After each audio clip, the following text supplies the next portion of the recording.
evening, all the participants, dignitaries, Honorable Vice Chancellor of Punyashlok Ahilyadevi Holkar Solapur University, Solapur, Honorable Dr. Mrunalini Fernandes ma'am.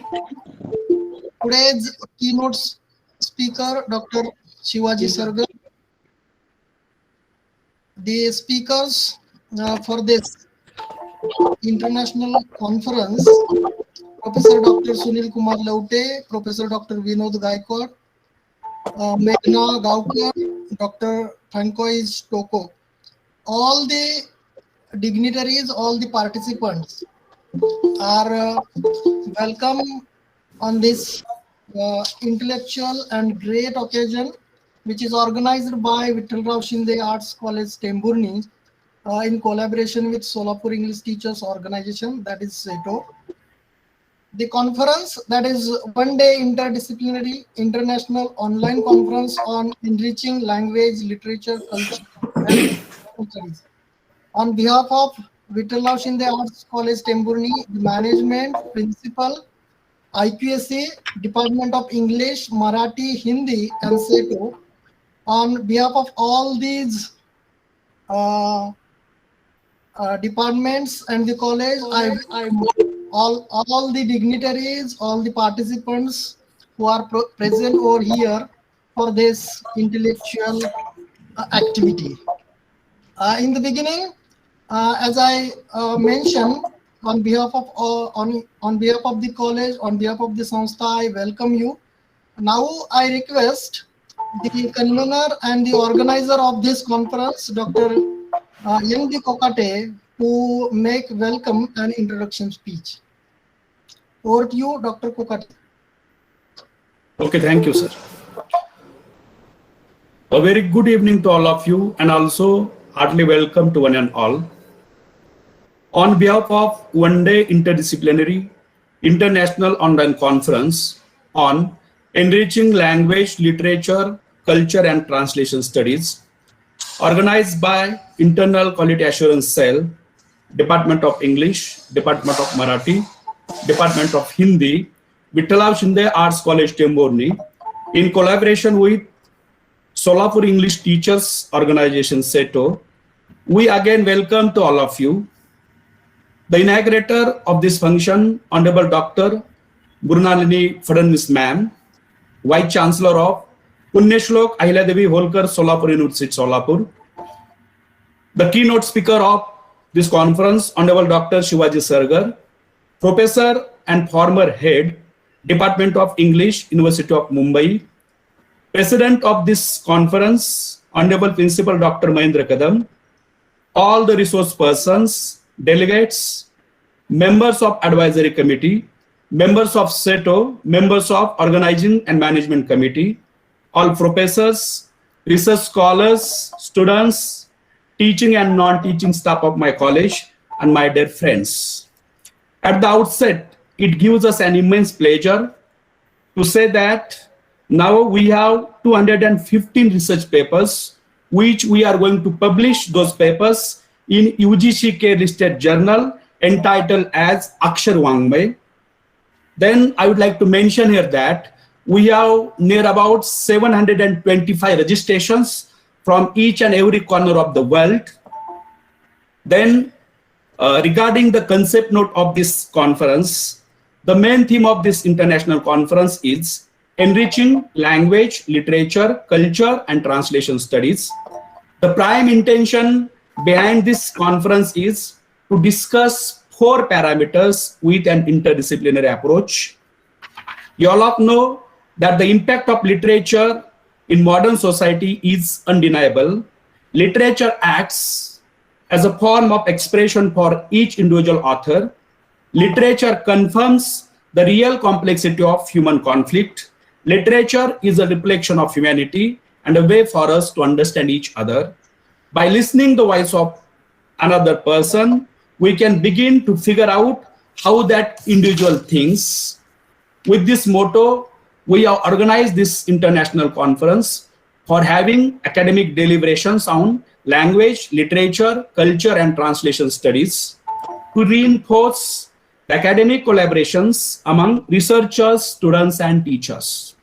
My dear friends, We have trilingual formula of this conference. Our discussions will be in English language, Hindi language, and also our mother tongue, that is Marathi language. We have conducted 4 invited talks of resource persons on the concerned topics.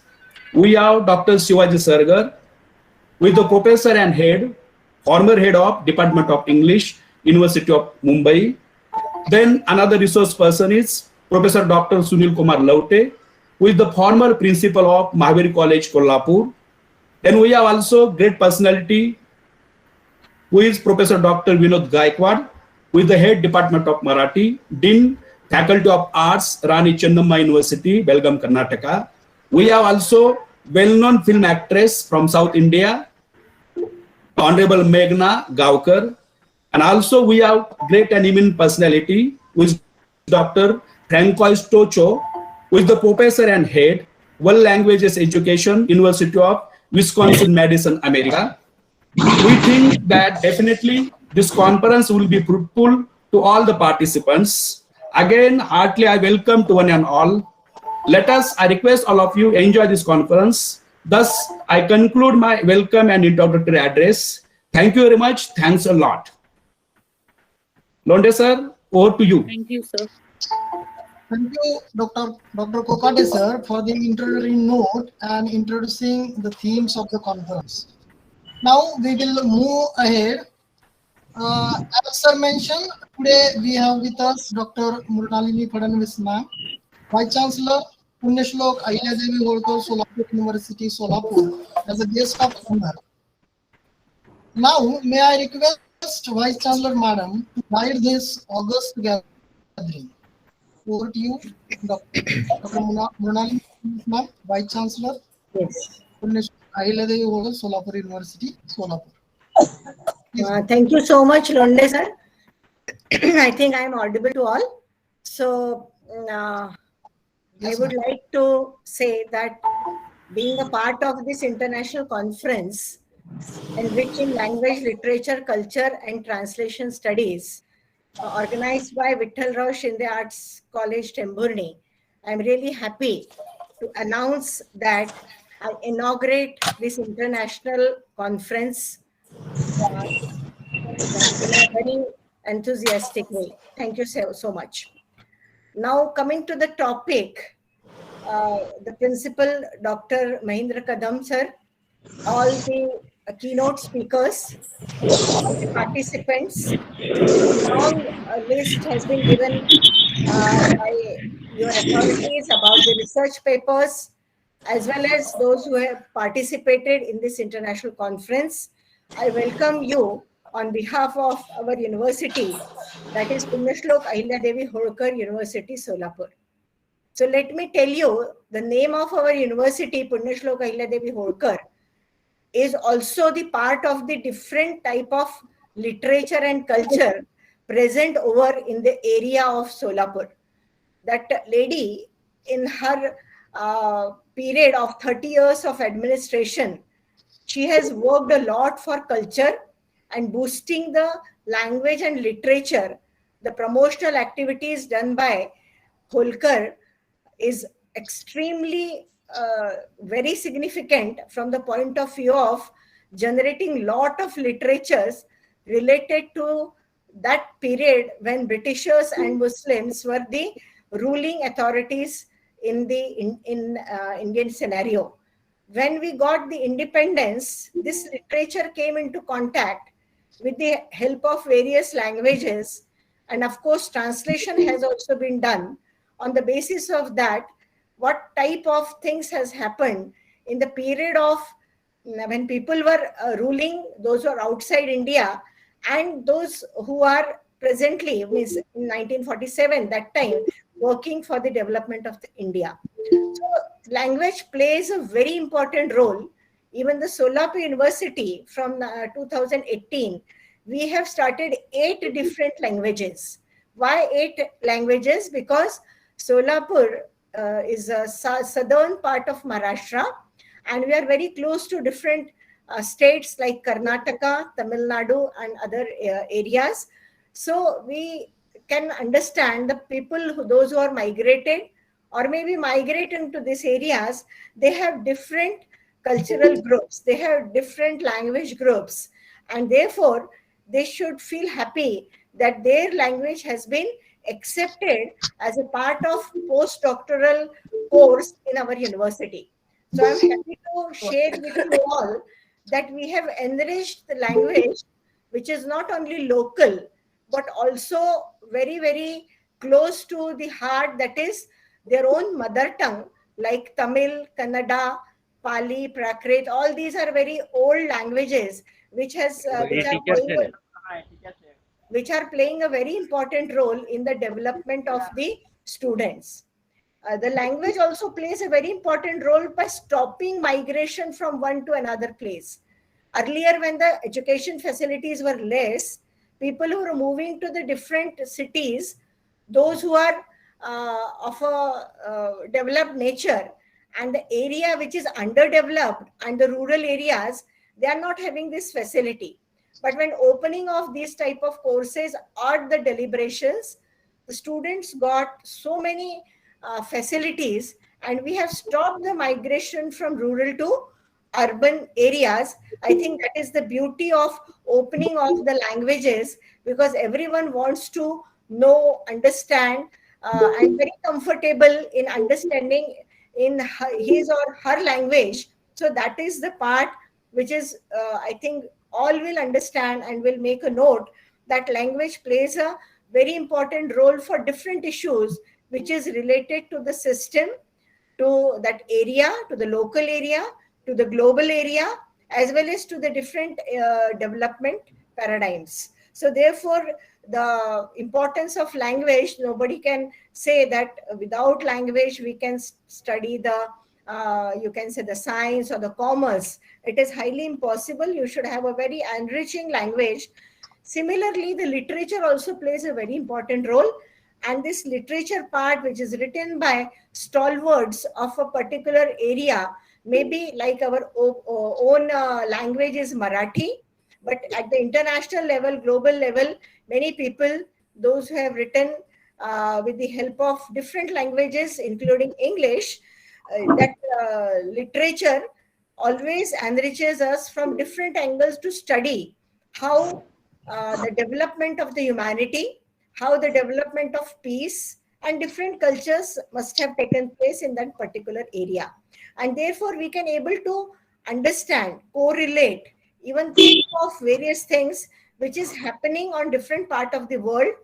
And we can say that all human beings are really attached to their local system, as well as they want to understand different parts of the international areas as well. So therefore, literature, whatever has been produced and will be produced, will play a very, very important role from the point of view of getting enhancement in different areas of our own development. As a teacher, because we are all from the teaching profession, we are in the higher education, our new education policy is bending more and more upon your own local language, as well as producing literature in such a way so that you can able to understand the importance of different society, humanity, culture, as well as the area which is may not be known to you very well. And therefore, this type of work, which has been taken care by this particular college in the form of international conference, I really happy and congratulate all the important personalities of this institution. The third part will come as a culture, which has been coined under this conference title. So culture is another area which we always say that because of this culture, I am staying like this. This is the message always we give. Because we have a different culture in India, our food habits are like this. Our dressing sense is like this. We talk like this. We have opportunity to interact with each other and adopt also various things, because the culture is the most important part which is enabling you to move to your own system and also telling others that this how it is important. It is very important part. Maybe culture is also being imbibed through various areas, like what is the atmosphere environment around your system. Maybe you are in a hot region, culture may be different. You are in a little cold region, the culture will be naturally different. If you are in some area where always raining is you can observe more, your culture and the system will be different. So that is the geographical background plays a very, very important role in the development of the culture. And on that basis, lot of literature has been prepared, languages has been formed, and various words which we may not be knowing from the different system, but because of that literature and language, the cultural richness moves with the literature and the language. So that culture plays a very important part. And we always say that we have a unique culture in India, though we have a multiple sort of languages, multiple sort of religions, but we are one. So that is also the culture we are moving ahead in India. And I think India is a unique country in the formation of a very good cultural system, as well as still giving the message that we are one, we are integrated, we have various internal values, which still we can able to translate, move towards such areas to understand various importance of the people living and their habits. Now I come to the last part, that is translation. And I myself feel very important about this, that whatever the literature has been produced in so many languages, maybe very difficult language like Sanskrit, and foreign language like Russian, European languages, we may not be knowing, but translation is a part where we can move to such areas where able to understand in our own language that what they must have done, what they must have thought about it, and wow, what is the need of the translation. So let me tell you, my students of my university are doing this job as a semester part. Like in one of the semester, they are taking such type of author, which is very difficult or very not easy to understand by the other people. But the person, those who are understanding two languages, like maybe Urdu and Hindi, or maybe like Tamil or Sanskrit, such type of combinations, and the translation of one very important part or one important book or maybe a monograph is giving the idea to other people, those who are going to read it, and they are submitting in the form of projects. So this type of projects are being very important because they are being translated, and the message, the gist has been given to many people, that see, in every language, in every culture, and every part of the world, the message is same, that we have to work for the humanity. We have to work for the betterment of the society. We have to work for the development of any economy. We have to work for such areas which has been neglected. Nobody should become a part of, say, not taking part in an integral way. So all should take or have an important views, or the relationship between all human beings should be very positive. And I think language can do all such things. Maybe you are good in mathematics, maybe you are good in science, maybe in one of the subject of science, but the power of language shows that you can translate, you can produce, you can give a more focus that exactly what you want to say. So the elasticity, or the you can say the part which has been given in different words, the power which has been given in different words of different languages, it has a flexibility to understand the researchers, to understand what they want to say. Even various level, even you must have seen for the Nobel laureates from Europe or from the Latin America or from any part of the world, they are producing in their own language, and that has been translated into the English language. So it is possible. So language cannot be a barrier. Literature can produce a lot and move you towards the positive thinking and the better thinking.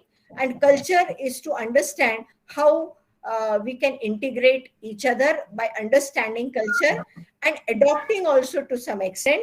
And the translation has a beauty, the studies which has a beauty, which is the combination of all these things which has been given in the proper words, that if we can able to translate, we can reach very near to that person.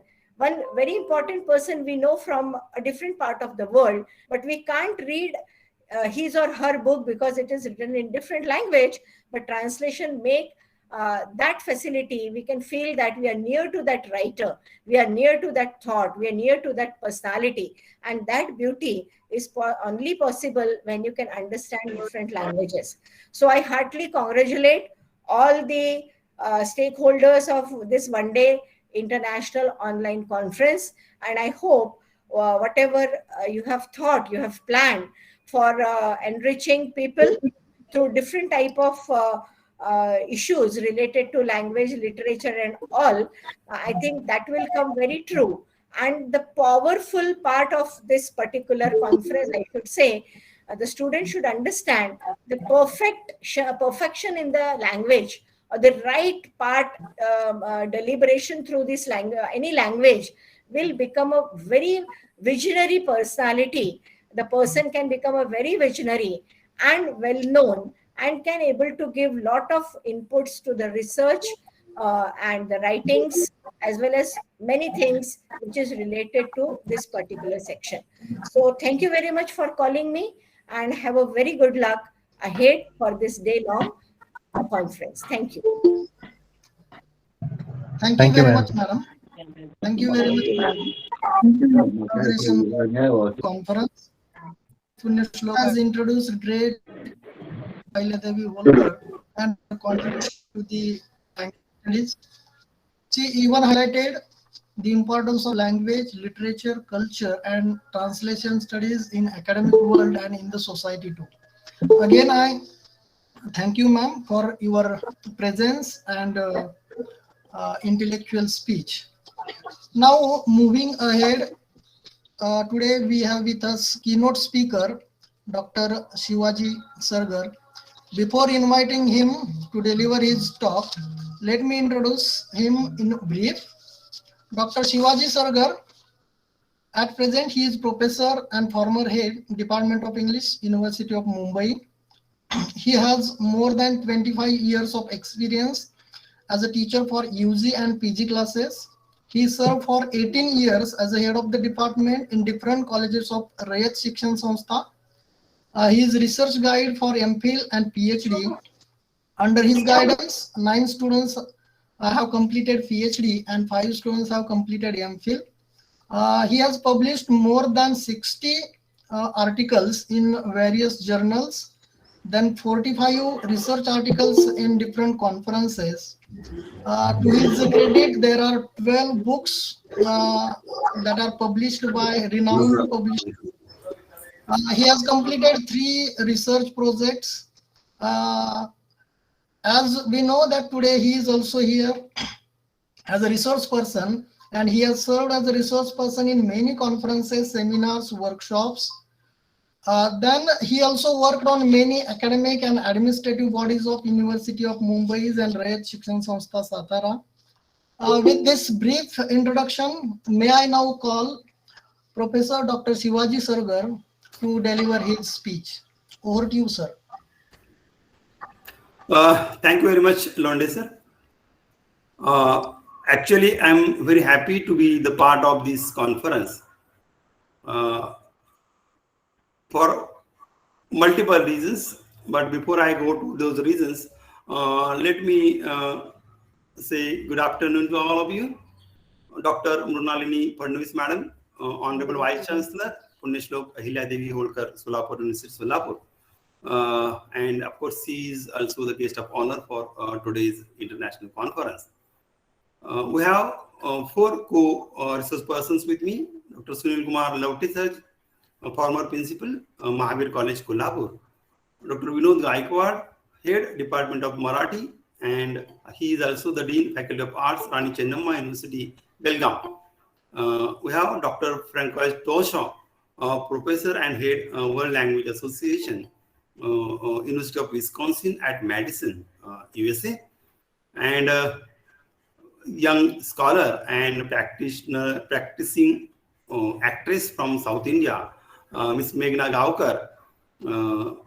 Dear teacher participants and research scholars, I am actually very much honored to be the part of this e-conference organized by IQAC and 3 departments, Department of English, Marathi and Hindi of Vittal Shinde Arts College, Temburni. And they have collaborated with Solapur English Teachers Organization. Before I begin, let me put on record my sincere gratitude to Dr. M.S. Kadam, a principal of Vittal Shinde College, Temburni. And of course, he is one of the very well-known writers in Marathi language. His colleagues, particularly Dr. Netaji Kokate, who is IQAC coordinator and also heading the Department of English. Then we have Dr. B.V. Das, head of the Department of Marathi, Professor J.B. Mulani, heading the Department of Hindi. And of course, the president of Solapur English Teachers Organization, Dr. A.B. Kadam, and other faculty members of the college. I am sure all of you must have invested a lot of time and energy in organizing this webinar or inviting me to deliver this keynote address of this conference, which is on the topic enriching language, literature, culture, and translation studies.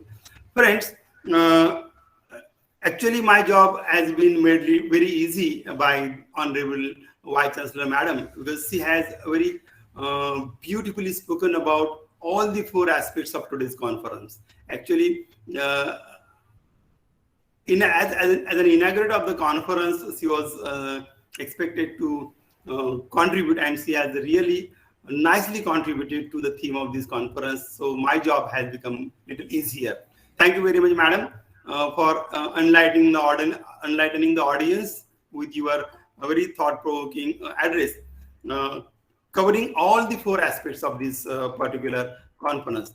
Now, as you, Madam has already spoken about these 4 different aspects of this e-conference, I would also like to go according to the plan which has been given to me by the inauguration guest, Dr. Mrunalini Fadnavis Madam. So the conference is about language, literature, culture, and translation studies. And now I am making this presentation as per these 4 parts, each part dealing with the 4 aspects of the conference. So to begin with, the first is, of course, the language aspect.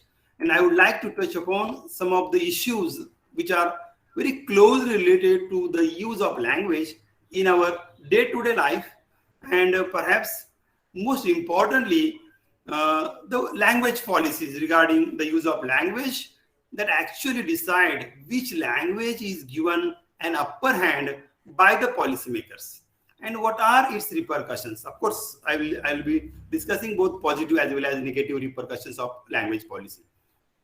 But before getting into them, let me share with you the data that is prepared by the Census Authority of India, that is in 2011.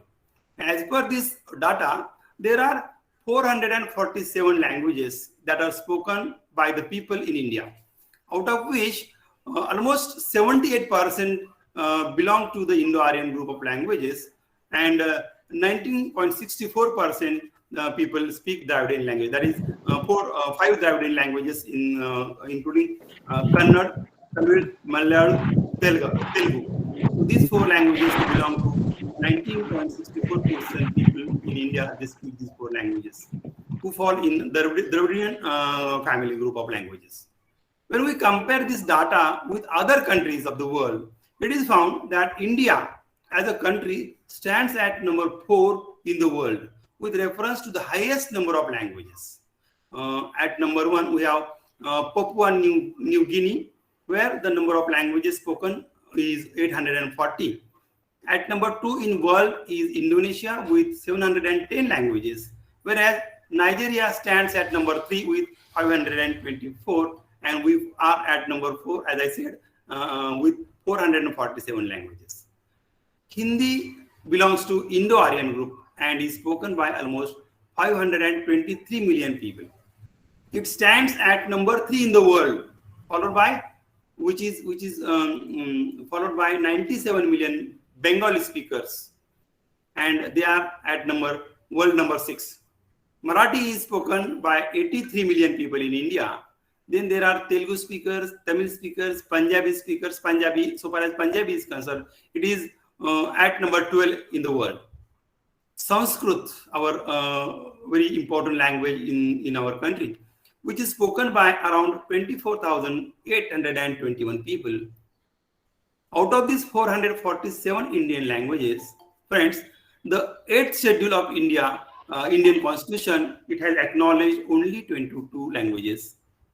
So out of 447, there are only 22 languages which are in the 8th schedule of our Constitution. So when we think about linguistic diversity of India, there are more than 1,300 million people now, 1,300 million people using more than 1,000 languages or their dialects to communicate with each other. Vedic Sanskrit, the oldest Indo-Aryan language, has its history as back as 1500 BC. That is around 3,500, more than 3,500 years. And this language gave rise to Prakrit, meaning unrefined or common. Sometime around 500 BC, the scholars like Panini developed a literary language called Sanskrit, which means refined or purified, out of one of the Vedic dialects. The history of language evolution in our country further shows that towards the end of the first millennium AD, Prakrit became known as Apabhramsha, meaning corrupt or vulgar. And out of this Apabhramsha language, varieties of language, there evolved the modern Indian languages of the Indo-Aryan family, including of all those Hindi, Bhojpuri, Marathi, and other Gujarati, other these languages, Punjabi. When India became politically independent from the British Raj, there were some 360 million people, and as per Article 343 of Indian Constitution, the government of India decided to choose Hindi as the official language, hoping that it would function as a language of communication, leading to the larger dream of national unity. However, the leaders, our leaders that time, they were very well aware of the fact that it won't be an easy task for them to force all Indians to accept Hindi as an official language. Therefore, they came up with a plan of introducing Hindi in such a manner that within a period of 15 years, so from 1948 to 1963, it will take the place of English language and become the official language of the country. But things didn't turn up as they were expected, of course, due to multiple reasons. And one reason being to protect the interests, perhaps, of the English-speaking community in India. The same thing can be said about other similar policies that are employed by government. Like, for example, in recent years, the government has accorded the status of classical languages to 6 Indian languages.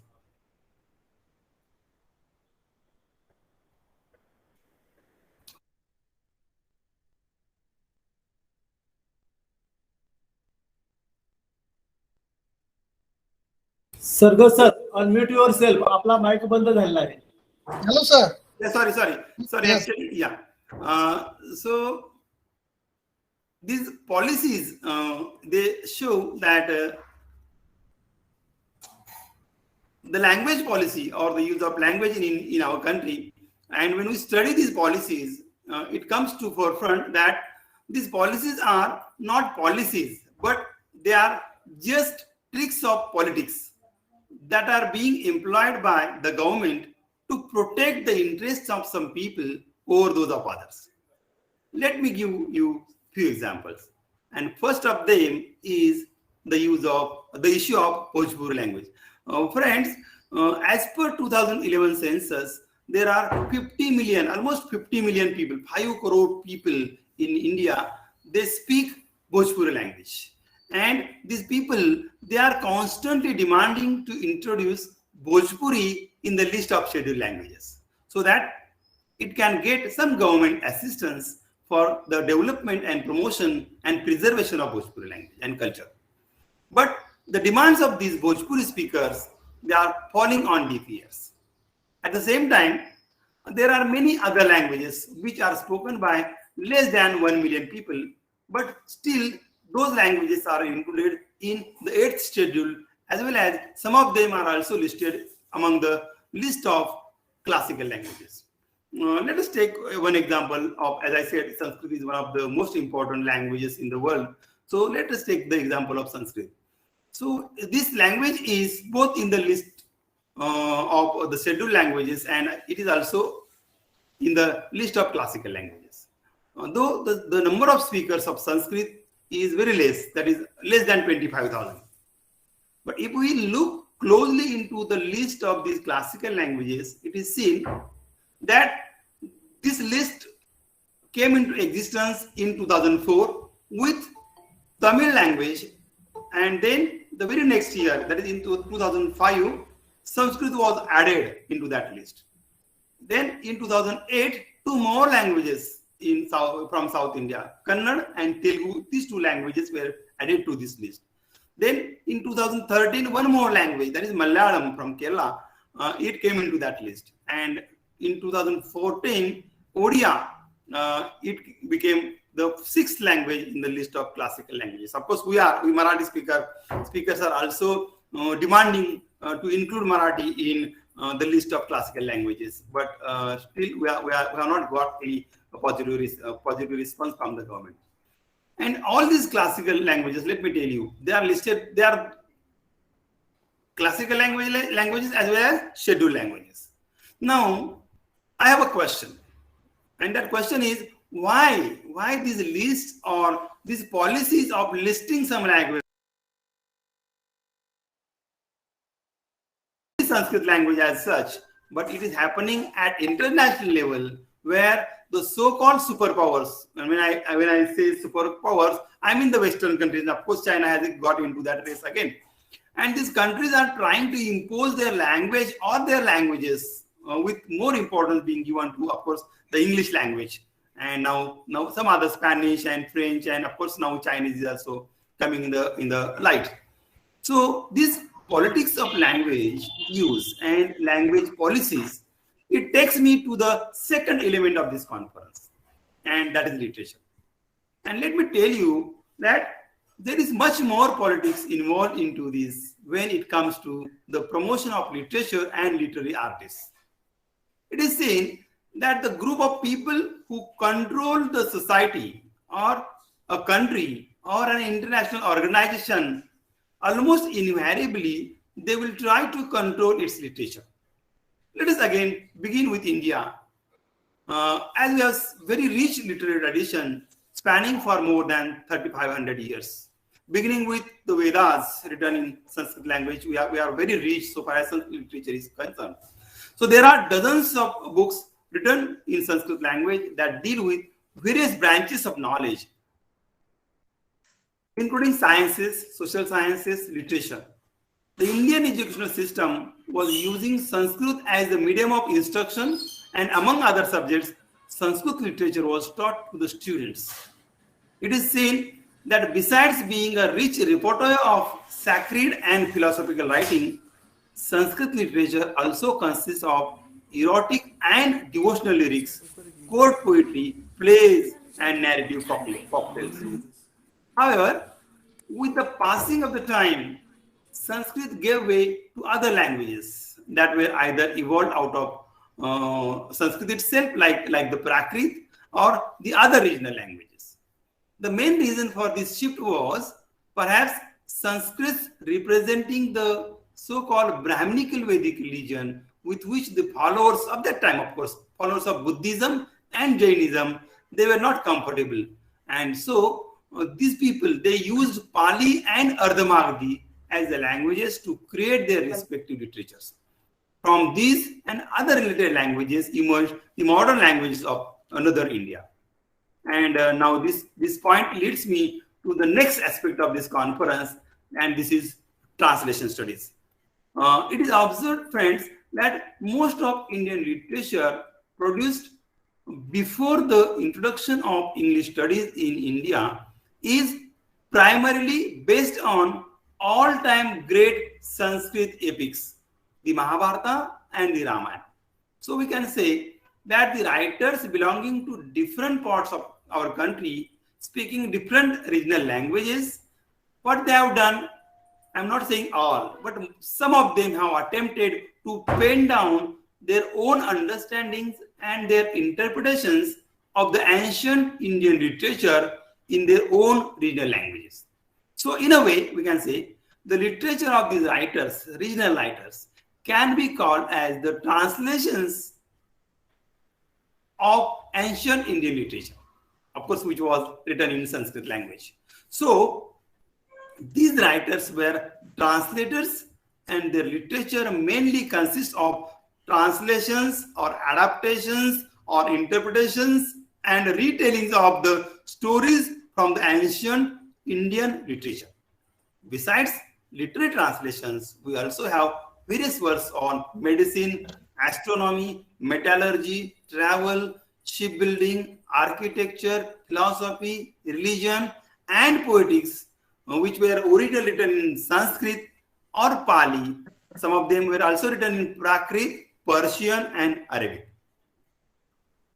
So, however, after we were exposed to English literature in the 19th century, see the downfall actually, whether we should call it as a cultural downfall or not, but when we were exposed to English literature in the 19th century, we got influenced by English literature, and we started to imitate this kind of literature and also translate it into Indian languages. So, for example, we have a good number of English works, including, of course, the plays by Shakespeare and other his contemporaries of Shakespeare, which have been translated into English, from English to Bengali. We have also Marathi translations of English works, novels, and plays. And again, those English works, classics, they are also translated into other Indian languages. And this work was taken by the scholars who were equipped with the knowledge of English language. So in the same way, we can say Indian literature was also getting translated into English language and other foreign languages. So translation, we can say, it plays a very important role in establishing relations, spreading ideas, and delivering information worldwide. Nowadays, we live in a globalized world where numerous countries and cultures are connected by commercial, political, and cultural purposes. But these relations, friends, can be hampered on linguistic ground if the people don't speak the same language and don't understand each other's cultural traditions. And this very idea of understanding each other and their cultures takes me to the last aspect of today's conference, and that is culture. Friends, any discussion on culture cannot be complete without referring to the aspects of language, literature, and the role of translation studies. And here we get the answer why. Why actually there are deliberate attempts on the part of policymakers who are almost invariably control all the important resources of production to impose their language and their literature on those people who are powerless or resourceless and who simply become the consumers of the culture of the powerful. So let me put it in little simple terms. You know, there are more than 7,000 languages, spoken languages in the world. And in order to develop relations with each other, it is essential for us to know the languages, literatures, and cultures of each other. In our own country, in our Indian context itself, translation, it plays a very significant role, as there are 22 recognized languages, scheduled languages in our country, and hundreds of dialects. In our day-to-day situation and office communication, we are required to use of English and one of our mother tongues to communicate with people. So we use translation as a means to communicate and get connected with other cultures. It is observed that even though we are a multilingual country, there is a dominance of English which is used in all political, business and educational affairs. So it becomes imperative for many of us to understand English language and get familiar with its culture, even if we are living in India. And that is why it is observed that most of the cultures we consume today, let it be in the form of media, films, literature, or music, or almost everything, it comes to us from English-speaking countries like UK and USA. Of course, something Chinese also is coming. We do have some Chinese culture in our country. So naturally, translation is not just important for the present days. It is also crucial for us to understand history, and so it becomes essential for us to understand this culture. Due to the globalization, we can say that we are living in a global village and sharing our cultural ideas and thoughts with the help of the tool of translation, which has enabled us, the people belonging to diverse linguistic and cultural backgrounds, to break down all the cultural and linguistic borders and barriers. But we should be aware, friends, of the fact that our attempts to understand the cultures of others might lead to the loss of our own indigenous languages, literatures, and cultures. And so we need to ask ourselves some very pertinent questions like whose language or whose literature or whose culture are we supposed to follow? Are we really required to follow that foreign language, that foreign literature, that foreign culture? Is it true that our own language, literature, and culture, they are not rich enough to take pride in and pass on to our children? And if we blindly follow these foreign languages, literatures, their cultures, which in fact are the tools of neo-slavery, it is for sure that one day we will be the cultural slaves of the new global forces that are trying to entrap all of them who are not aware of this invisible yet more powerful and destructive enemy of the mankind. And therefore, while addressing the issues related to the enrichment of language, literature, culture, and translation, we should not forget the importance of the concept of multiplicity in the overall progress of all of us. Friends, I spoke about a lot of importance being given to Sanskrit language, this classical language, because we should not forget that a lot of knowledge, a lot of wisdom is stored in this particular language. And the attempts are on the part of the central government are made to spend a lot of money on Sanskrit language so that people would get attracted to that language. That language would be studied by the scholars. Whatever wisdom, knowledge is stored into that language can get translated into other Indian languages, so that knowledge, that wisdom will spread all over the country, and whatever is our rich culture, that rich cultural literary tradition, that will be preserved and protected for ages to come. So I think we should pay attention towards it, and I'm sure the speakers of this conference who are going to follow me after this address, they will definitely keep in mind these issues during their presentations. So with this positive note, I would like to take your leave. Thank you very much. I thank the organizers for the opportunity they gave to me. Thank you very much.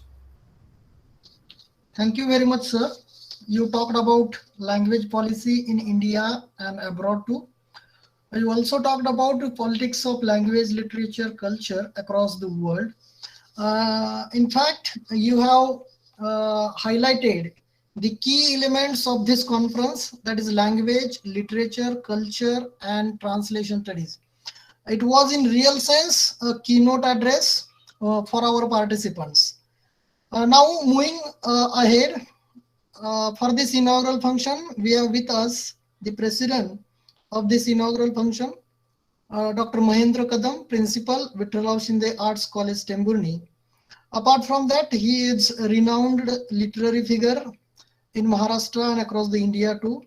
Now, may I request Dr. Mahendra Kadam, Principal, Vittalrao Shinde Arts College, Temburni, for presidential speech. Sir, over to you. Namaste.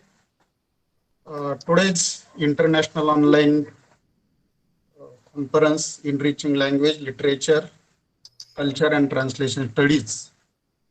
Our chief guest, Vice Chancellor Dr. Mrunalini Fadnavis Madam, our keynote addresser, Dr. Shivaji Sargar, Professor and Head Department of the English University of Mumbai, Dr. Sunil Kumarji Laute, former Principal, Mahavir College, Kolhapur, my friend and guide Dr.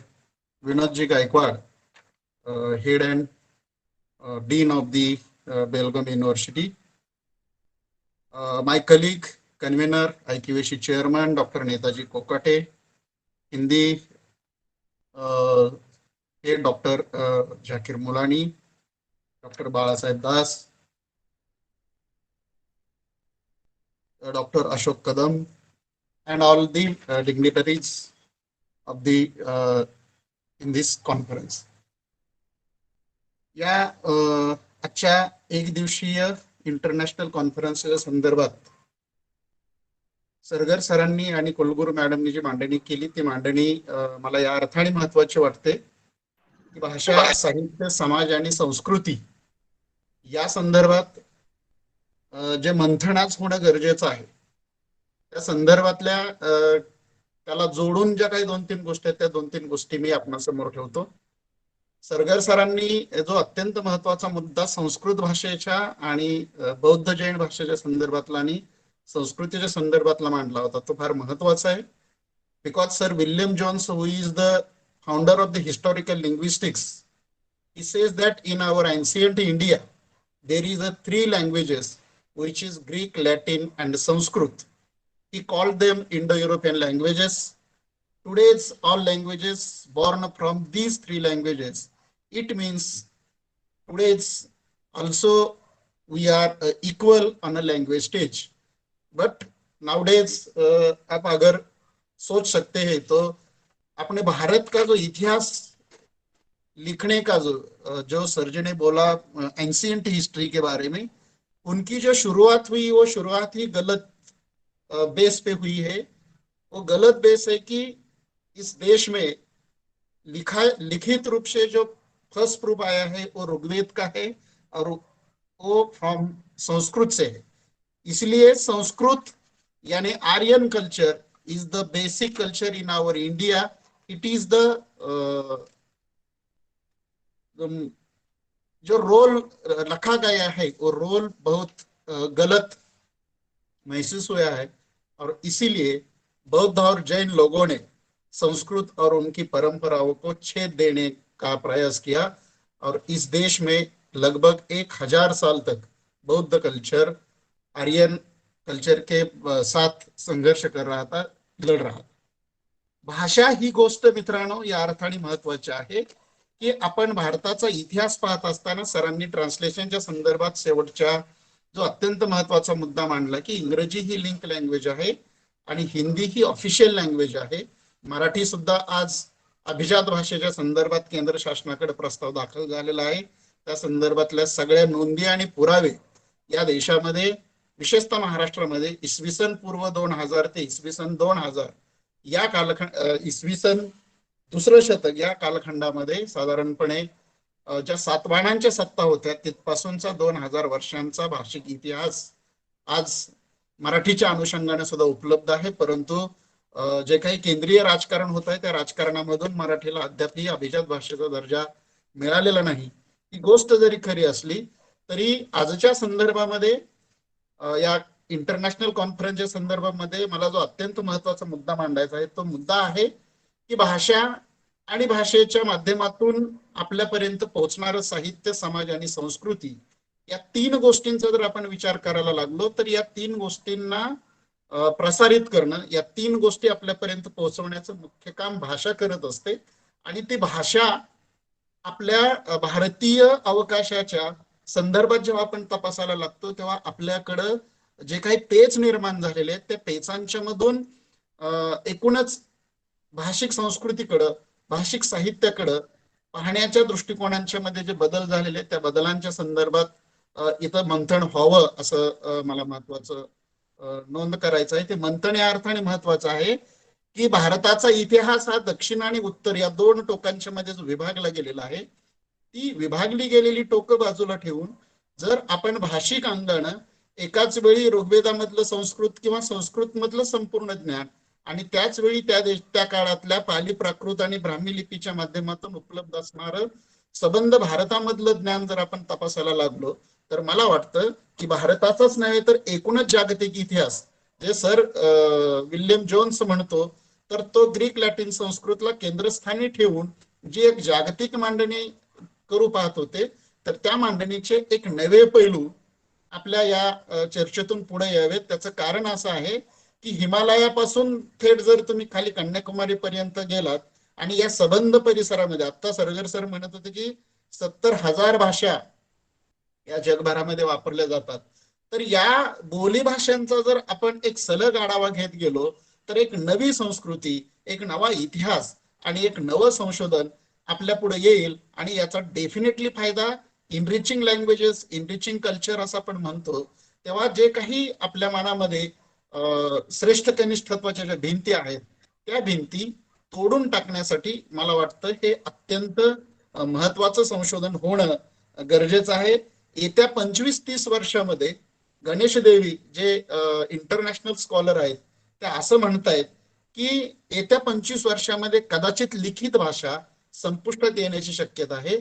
आपण जे social मीडियावरती आज वावरत आहोत तो social media जर आपण पाहिला तर आपल्या असं लक्षात येईल की आपल्याला टाईप करण्यापेक्षा इमोजीची भाषा ही अधिक महत्वाची वाटते आणि ह्या इमोजीच्या भाषेच्या एक इमोजी आपण वापरली तर त्याच्यातून आपण अधिकच काही अर्थ संप्रेषण समोरच्या पुढे पोहोचवू शकतो आणि कदाचित येत्या 25 वर्षामध्ये लिखित भाषा जाऊन इमोजीची भाषा पुढे येण्याची भीती गणेश देवी जेव्हा व्यक्त करतात तेव्हा मित्रांनो भाषेच्या संदर्भात आपल्याला अधिक सजग राहणं आणि भाषेला लगडून येणाऱ्या समाज संस्कृतीच्या संदर्भात आपल्या भूमिका अधिक स्पष्टपणे पारखून घेणं हे मला वाटतं कोणत्याही समाजाच्या विकासासाठी, कोणत्याही समाजाच्या वैज्ञानिक धारणांसाठी अत्यंत आवश्यक असणारी गोष्ट असते.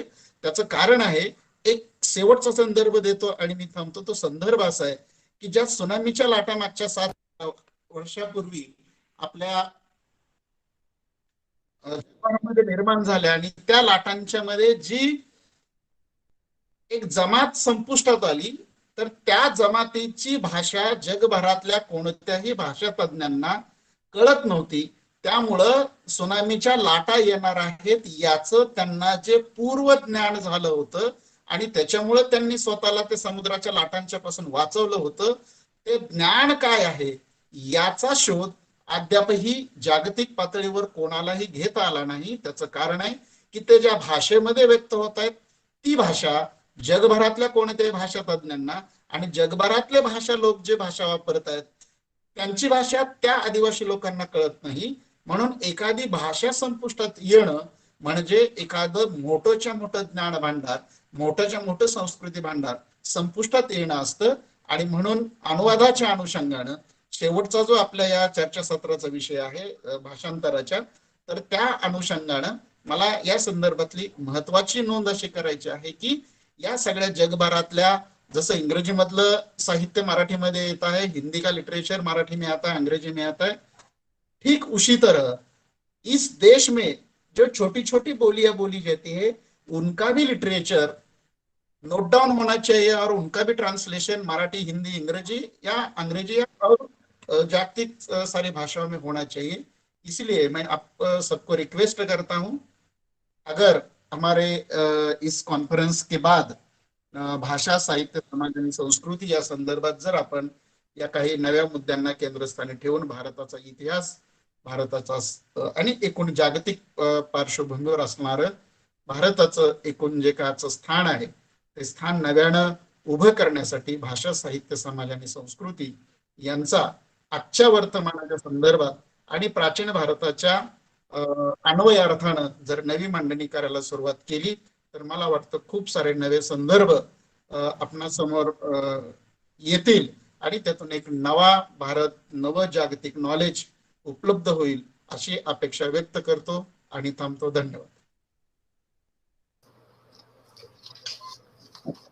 Thank you, sir, for your presidential speech. In your speech, you mentioned that we should be very much conscious about languages, and you also mentioned that languages should be preserved as they are the storehouse of the knowledges. Finally, you also said that translation should be made in Hindi, English, and Marathi languages. Now, for this inaugural function, I request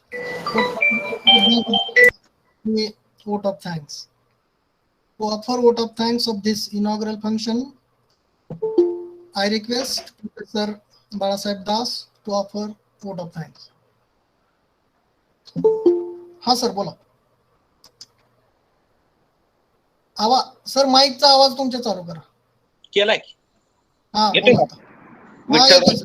Vitthalrao Shinde कला महाविद्यालय, IQAC विभाग व भाषा विभाग आणि Solapur English teachers organisation यांच्या संयुक्त विद्यमाने आयोजित भाषा, साहित्य, संस्कृती आणि अनुवाद अभ्यास या आंतरराष्ट्रीय चर्चासत्राचं दूरदृश्य प्रणालीद्वारे सोलापूर विद्यापीठाच्या कुलगुरू मृणालिनी फडणवीस मॅडम यांच्या हस्ते नुकतंच संपन्न झालेला आहे. या आंतरराष्ट्रीय चर्चासत्रासाठी आमच्या महाविद्यालयाच्या विनंतीला, संस्थेच्या विनंतीला मान देऊन कुलगुरू मॅडम उपलब्ध झाल्या आणि भाषा, साहित्य, संस्कृती आणि अनुवाद या गोष्टींचं महत्व त्यांच्या उद्घाटनपण भाषणामधून आम्हाला कळालं. मी संस्थेच्या वतीनं कुलगुरू मॅडमचे पुन्हा एकदा मनस्वी आभार मानतो. यानंतर या चर्चासत्राचे बीज भाषक मुंबई विद्यापीठाचे माजी इंग्रजी विभाग प्रमुख व अभ्यास मंडळाचे प्रमुख आदरणीय सरगर सर यांनीही आपल्या बीज भाषणामधून भारतीय भाषांचा भाषाकुळ व भाषांची उत्पत्ती या अनुषंगाने आपलं विवेचन आपल्या समोर ठेवलं आणि भाषा, साहित्य आणि अनुवाद यांचा संबंध भारतीय किंवा इंटरनॅशनल जागतिक संस्कृतीशी कशा पद्धतीने जोडला जातो, कशा पद्धतीने येतो याचं महत्व अधोरेखित त्यांच्या बीज भाषणामधून झालेलं आहे. मी संस्थेच्या वतीनं, महाविद्यालयाच्या वतीनं त्यांचेही मनपूर्वक आभार व्यक्त करतो. तसेच या आंतरराष्ट्रीय चर्चासत्रासाठीचे उद्घाटन सत्राचे अध्यक्ष आमच्या महाविद्यालयाचे सन्माननीय प्राचार्य डॉक्टर महेंद्र कदम, महाराष्ट्रातील देशातील तरुण समीक्षक, लेखक, विचारक यांनीही आपल्या भाषणामधून भाषिक उपयोजनाच्या अनुषंगाने भाषेचं भवितव्य काय असेल पुढचं या अनुषंगाने बहुमोल असं मार्गदर्शन आपल्या समोर ठेवलेलं आहे. मी संयोजन समितीच्या वतीने महाविद्यालयाच्या सन्माननीय प्राचार्यांचेही आभार या निमित्ताने व्यक्त करतो. तसेच या आंतरराष्ट्रीय चर्चासत्राचे आयोजन करण्यामध्ये आमच्या बरोबर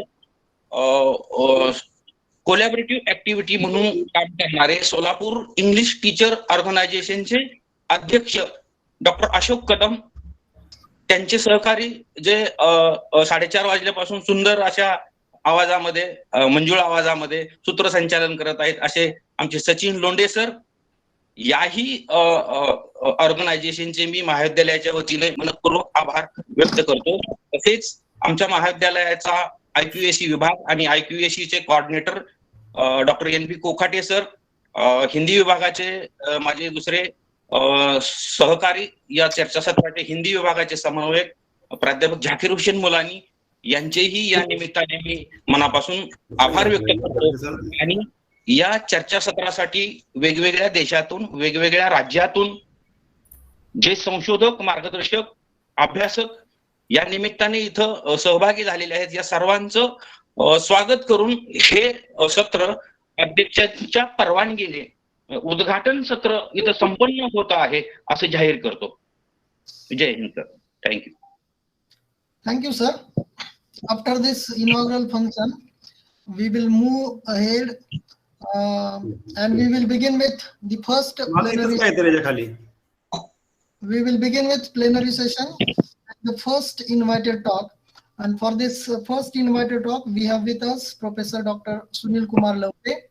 Before inviting him for his speech, I would briefly introduce him. Sir was the former principal at Mahavir College, Kolhapur. Right now, he is the member of Maharashtra State Literary and Cultural Board, Mumbai. He is also research guide, Shivaji University, Kolhapur. He is also director of V.S. Khandekar Memorial Museum, Kolhapur. He is also district representative of National Human Resource Commission, Delhi. He is also president of Karvir Nagar Vachan Mandir, Kolhapur. Also trustee of Rajarshi Shahu Chhatrapati Memorial Trust, Kolhapur. He is also the deputy chief executive of Rajarshi Shahu Book Festival, Kolhapur, and the president of Kolhapur district and the Shraddha Nirmulan Samiti. Sir has taught more than 40 years Hindi subject, Hindi language and literature to the students of college and universities. Apart from that, he is another identity in our Maharashtra and India. He is a great and renowned literary person, and he is very much famous for his autobiography, Khali Jamin Var Akash. And for this, he has also received a number of awards. He has also written critical book, that is Bharatiya Sahityakar. Then he has also edited a number of books. Apart from that, he has also contributed to the Hindi language. He has written critical books. Then he has also translated Marathi books into Hindi language. Such a renowned person is with us for today's speech, that is first plenary talk. I request Professor Dr. Sunil Kumar Laute to begin his speech. Over to you, sir. नमस्कार साथियों, मुझे बड़ी खुशी है कि विठ्ठलराव शिंदे कला महाविद्यालय टेंभुर्णी जैसे छोटे गांव से एक अंतर्राष्ट्रीय परिषद हो रही है और इस परिषद में हम सब सांस्कृतिक समृद्धि का संबंध भाषा, साहित्य और भाषांतर से कैसे रहता है इस पर विचार करने वाले हैं। इसके पूर्व मैं अपनी मान्यता को रखूं, अभी मैंने गौर से बीज भाषण सुना और फिर अध्यक्षीय वक्तव्य भी सुना। मेरी अपनी आजकल एक मान्यता बनती जा रही है, हम जो लोग शिक्षा क्षेत्र में तरह तरह के बौद्धिक उपक्रम करते हैं, मेरी ऐसी मान्यता होने जा रही है कि हम अपनी विशिष्ट धारणाओं के प्रवक्ता बनकर उभर रहे हैं। जो काम किसी समय राजनीति में चलता था, आजकल साहित्य, भाषा और संस्कृति में भी लोग प्रवक्ता के रूप में उभर रहे हैं। दोस्तों, हम 21वीं सदी के 2 दशकों के बाद विश्व की ऐसी पायदान पर खड़े हैं कि जहां सारी दुनिया एक होने जा रही है और हम छोटी छोटी बातों को लेकर उसमें उलझ रहे हैं। सबसे आरंभ में ही मैं सभी साथियों को उनसे निवेदन करना चाहूँगा कि जब तक हम भाषा, साहित्य, भाषांतर जैसी बातों को संस्कृति से नहीं जोड़ पाएंगे। संस्कृति एक ऐसा तबका है दोस्तों कि उसमें क्या नहीं होता। संस्कृति एक व्यापक संकल्पना है। मैं तो ऐसा मानता हूं कि यह जो संगोष्ठी है, यह मूल में सांस्कृतिक विचारों की संगोष्ठी है और हम उस पर संस्कृति में भाषा, साहित्य और भाषांतर का जो अवकाश है, उस अवकाश पर विचार करने के लिए जुटे हुए हैं। हाल ही में दोस्तों मैंने मराठी में एक जीवनी पढ़ी। लोकमान्य तिलक की जीवनी है। वह किसी समय महाराष्ट्र के दो बुद्धिजीवी प्राचार्य के भागवत और प्राध्यापक गप्र प्रधान जी ने अंग्रेजी में लिखी थी। जब यह जीवनी लोकमान्य तिलक की लिखी अंग्रेजी में, यह वर्ष 1956 था। यह तिलक का जन्म शताब्दी वर्ष था और उस समय की कांग्रेस ने एक जीवनी की प्रतियोगिता चलाई थी। उसमें इसे प्रथम पुरस्कार मिला था। वह अंग्रेजी की जो जीवनी थी 1956 से लेकर 2021 तक मात्र अंग्रेजी में थी और अभी यह वर्ष 2021 ये लोकमान्य तिलक का स्मृति शताब्दी वर्ष है। मराठी में एक मशहूर प्रकाशन संस्था है जो ध्येयवाद से काम करती है। उन्होंने इसका मराठी तर्जुमा हाल ही में लाया है। अवधूत डोंगरे जी ने इसका मराठी भाषांतर किया है। अवधूत डोंगरे जी ने इस मूल भाषांतर के साथ एक छोटी पुस्तिका लिखी है दोस्तों। इस पुस्तक का नाम है एका शब्दाचा पेच, प्रॉब्लम ऑफ वन वर्ड। भाषांतर में हम किसी साहित्य को किसी दूसरी भाषा में ले जाते हैं एक सांस्कृतिक उपक्रम के रूप में, तो उसमें कौन कौन सी पेचीदियां होती है, कौन कौन सी समस्याएं होती है, इसको लेकर उसमें विस्तार से विचार किया गया है। आपको यह सुनकर आश्चर्य होगा कि अनुवादक ने एक शब्द है कॉन्जर्वेटिव, ऑर्थोडॉक्स, इस शब्द को लेकर इस पुस्तिका में, यानी 40 पृष्ठों की पुस्तिका में एक शब्द के भाषांतर को लेकर चर्चा की है और जरिया है लोकमान्य तिलक की जीवनी।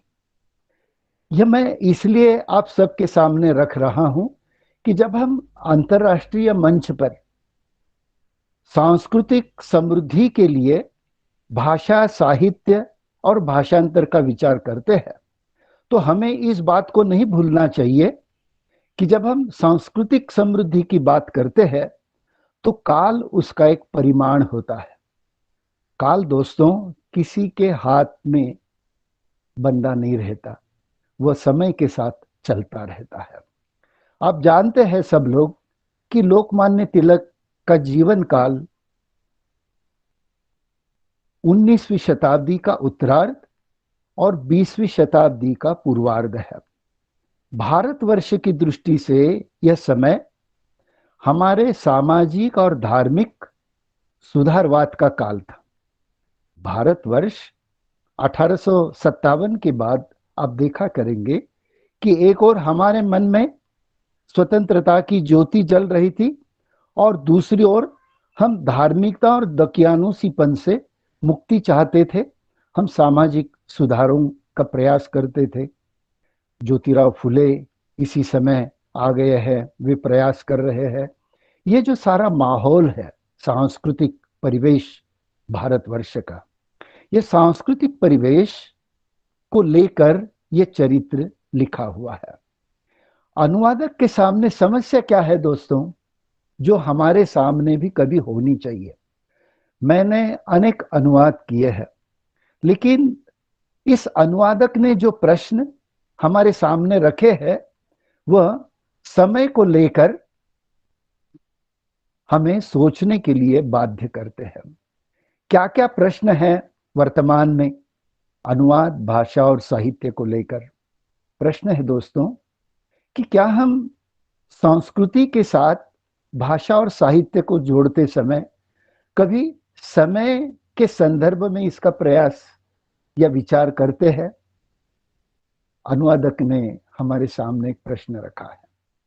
दूसरा प्रश्न रखा है कि जब हम तर्जुमा करते हैं, भाषांतर करते हैं या उल्था करते हैं, आदान प्रदान करते हैं, तो क्या हम शब्द प्रमाण अनुवाद करते हैं या समयानुवाद करते हैं? ये समयानुवाद नाम की जो बात है वह सांस्कृतिक संदर्भ में बड़ी मायने रखती है।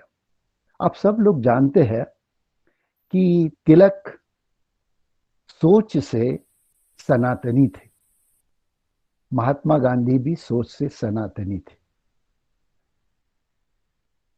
आप कहेंगे कि ये तो हेत्वारोप है, नहीं, यह हकीकत है। 19वीं शताब्दी का मध्यकाल का भारतीय समाज सनातनी ही था।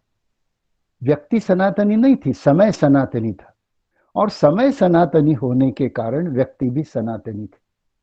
आज हमारे सामने 21वीं सदी में प्रश्न है कि जब हम 20वीं शताब्दी के मध्यकालीन किसी एक चरित्र को वर्तमान में रखना चाहते हैं, तो वर्तमान कितना बदल गया है। उस चरित्र में रखमाबाई नाम की एक जो महिला डॉक्टर थी, उसका उल्लेख है। आप सब लोग जानते हैं, मराठी भाषी विशेषकर, रखमाबाई एक आर्त नाम की एक चरित्रात्मक पुस्तक मोहिनी वर्दे जी ने लिखी थी। यह भी हमारे भारतवर्ष का एक सांस्कृतिक बवंडर है। भारतवर्ष में इतने सारे सांस्कृतिक बवंडर आ गए कि उन्होंने हमारे साहित्य, भाषा और भाषांतर के सामने चुनौतियां खड़ी कर दी है। आज की तारीख में जब हम अपने महाविद्यालयों में, अपने विश्वविद्यालयों में सांस्कृतिक संदर्भ में भाषा, साहित्य और भाषांतर की बात करते हैं, तो हमें एक वैश्विकता को लेकर इस पर विचार करना है। 20वीं शताब्दी के मध्यकाल में संस्कृति का विचार और 2021 में संस्कृति का विचार, इसमें एक बुनियादी अंतर है। 100 वर्ष के पहले हमारा सांस्कृतिक विचार एक देश की सीमा में बंधा हुआ था। दोस्तों, आज की तारीख में जब हम नए काल के संदर्भ में, भूमंडलीकरण के संबंध में, ग्लोबलाइजेशन के संदर्भ में संस्कृति का विचार करते हैं, तो इसको हमें नहीं भूलना चाहिए कि हमारा परिपार्श्व, हमारा लक्ष्य विश्व ही होना चाहिए। मैं इस बहाने, इस संगोष्ठी में ये एक आह्वान करना चाहता हूं सभी भाषी प्राध्यापक साथियों से कि हमारी सोच मराठी, हिंदी, अंग्रेजी आदि भाषाओं से ऊपर उठनी चाहिए। हम बड़ी छोटी छोटी बातों में उलझे हुए हैं।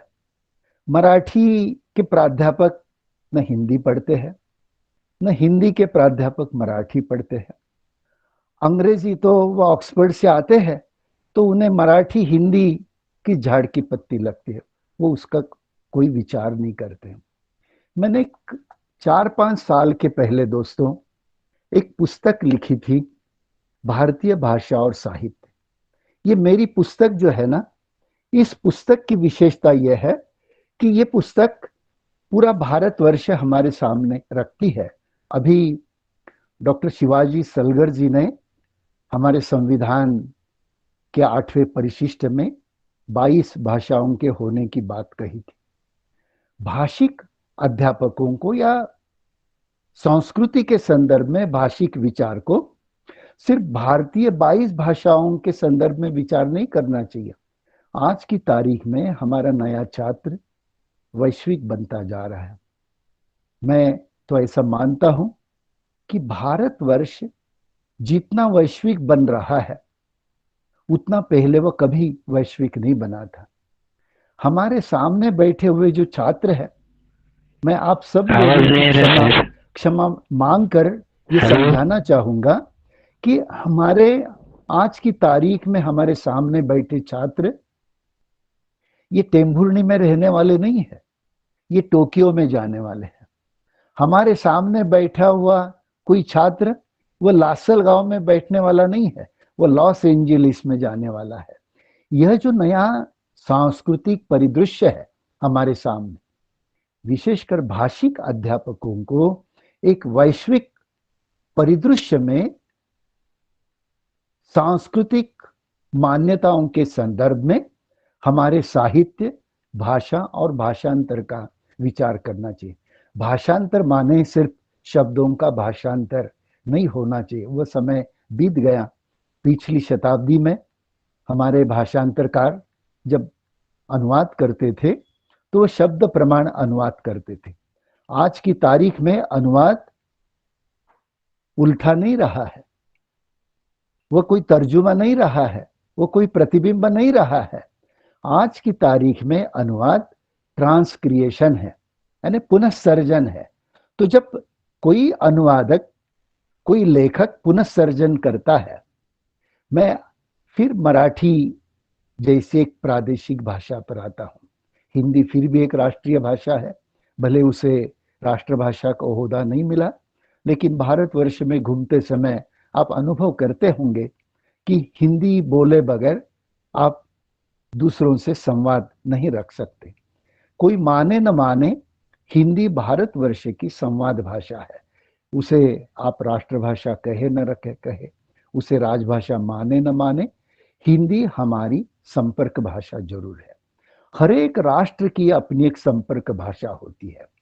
प्रादेशिक भाषाओं का काम उस राष्ट्र की भाषा से जुड़ जाना, उसके कदम के साथ कदम मिलाना, ये होता है। मैं मराठी में ये देखता आया हूं कि मराठी ने ये बहुत कम प्रयास किया है कि वह हिंदी के साथ जुड़े, वह कन्नड़ा के साथ जुड़े, वह बंगला के साथ जुड़े, वह हरियाणवी के साथ जुड़े। जब तक हम अपनी भाषा को वैश्विक परिदृश्य में विकसित करने का प्रयास नहीं करते हैं, हमारे पाठ्यक्रमों को देखो दोस्तों, हमने कितने छोटे छोटे और दकियानुसी पाठ्यक्रम बनाने शुरू कर दिए हैं। बड़े स्थानिक रचनाओं को रखते हैं कि उसमें किसी तरह की वैश्विकता नहीं होती। आपके छात्र वैश्विक चुनौतियां कैसे सह पाएंगे? मैं आपको इस संगोष्ठी में एक आह्वान करना चाहता हूं कि जब हम सांस्कृतिक परिदृश्य में भाषा, साहित्य और भाषांतर का विचार करते हैं तो हमारे पाठ्यक्रमों की पुनर्रचना का भी आने वाले दिनों में प्रयास करना चाहिए। हम जिस 1921 में सांस्कृतिक परिदृश्य में भाषा, साहित्य और भाषांतर की बात कर रहे हैं, उसका और एक पहलू है कि आने वाले दिनों में हमारे सामने नई शिक्षा नीति की एक चुनौती है। संस्कृत को लेकर डॉक्टर शिवाजी सलगर जी ने जो बात रखी है वो सिर्फ संस्कृत की बात नहीं है दोस्तों। ये नई शिक्षा नीति हमें एक वैश्विक शिक्षा प्रणाली की ओर ले जा रही है। वैश्विक शिक्षा प्रणाली में आप ऐसा देखा करेंगे कि वैश्विक शिक्षा प्रणाली में एक मान्यता है। वो मान्यता क्या है? कि वो मान्यता ये है कि there should not be a stream education. आज की तारीख में हम अपने छात्रों को कला संकाय की शिक्षा देते हैं, वाणिज्य संकाय की शिक्षा देते हैं, विज्ञान संकाय की शिक्षा देते हैं। दुनिया में ये स्ट्रीमिंग ऑफ एजुकेशन अब खत्म हो गया है। आप सब लोगों को इस बात को सोचना चाहिए कि एक भाषी अध्यापन से काम नहीं चलेगा। आने वाले दिनों में बहुभाषी अध्यापन समय का तकाजा है। अपने बच्चों की ओर देखो, तुम्हारे अपने बच्चे होंगे तो आप देखा करेंगे कि आपका बच्चा अपने गांव से उठकर पुणे चला जाता है, बंबई चला जाता है, न्यूयॉर्क चला जाता है, टोक्यो चला जाता है। ये दुनिया का तकाजा है कि दुनिया गतिमान है, और जब दुनिया गतिमान है तो भाषा और संस्कृति का गतिमान होना लाजमी है। ये जो लाजमीपन है परिवर्तन का, परिवर्तन की जो आवश्यकता है उस आवश्यकता को मद्देनजर रखकर हमारी पढ़ाई, हमारा पठन पाठन, हमारा पाठ्यक्रम होना चाहिए। हम अध्यापक गण उसकी तरफ आज की तारीख में ध्यान नहीं देते हैं। इस सांस्कृतिक सुविचार संगोष्ठी में मैं सभी दोस्तों से यह आह्वान करना चाहता हूं कि हमारी पारंपरिक मान्यताओं से जब तक हम ऊपर नहीं उठेंगे, मैंने आरंभ में जिस बात का जिक्र किया कि हम एक भाषिक प्रवक्ता बनते जा रहे हैं, इस मानसिकता से जब तक हम ऊपर नहीं उठते, हम छात्रों की भलाई का विचार सोच नहीं पाएंगे। तो जिस एक आरंभिक रचना से मैंने तिलक के चरित्र की रचना से मैंने मेरी बात शुरू की थी, वह जो उदाहरण है वो उदाहरण हमें क्या समझाता है मैं आपको बताना चाहता हूं कि वह जो चरित्र है वो मूल अंग्रेजी का चरित्र है और आज की तारीख में उसका अनुवाद है। आप देखा करेंगे कि तिलक का काल और वर्तमान काल इसमें लगभग 70 साल का, 70 क्यों, 100 साल का फासला पड़ गया है। अब 100 साल में जो जिंदगी बदली है, क्या भाषांतर में बदली जिंदगी को आप दर्ज नहीं करेंगे? क्या भाषांतर में बदले वैश्विक परिपार्श्व को आप दर्ज नहीं करेंगे?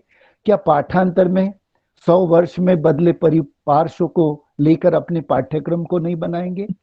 मैं सभी भाषिक अध्यापकों को इस बहाने बताना चाहता हूं कि आज की तारीख में भाषा का जो जरिया है, भाषा का जो रुख है, वह अनुप्रयुक्त भाषा का है।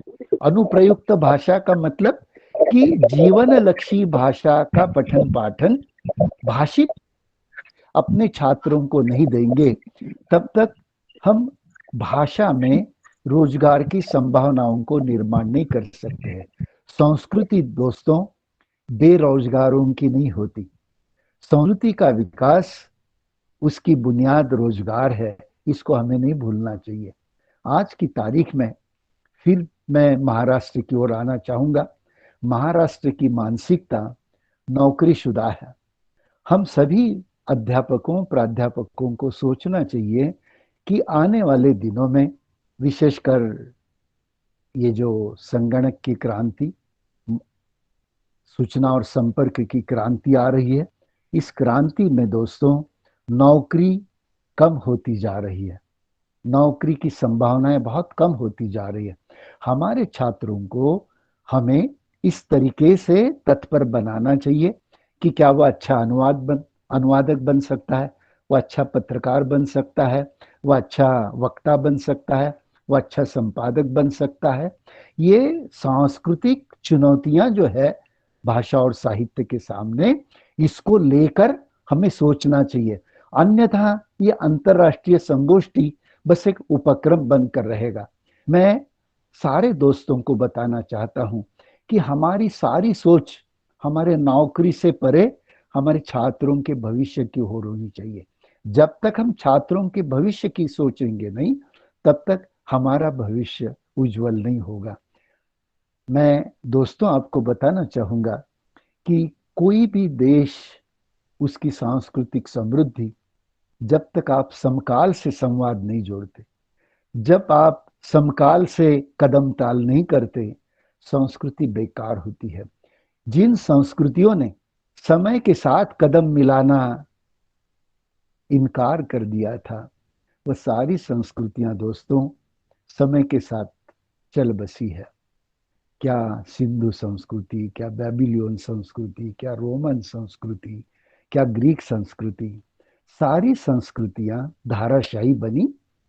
इतिहास ये बताता है कि जिन्होंने समय के साथ कदम नहीं मिलाया, वो समय के साथ ही दफना गए हैं।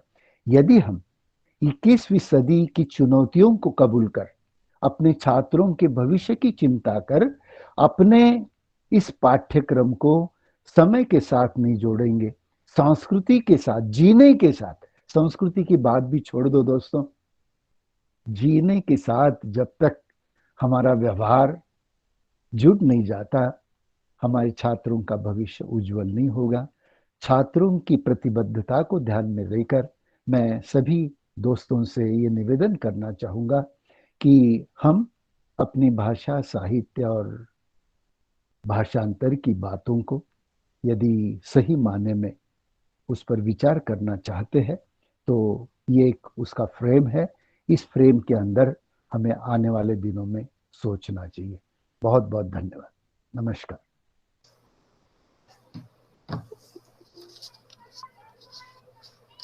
Thank you, sir.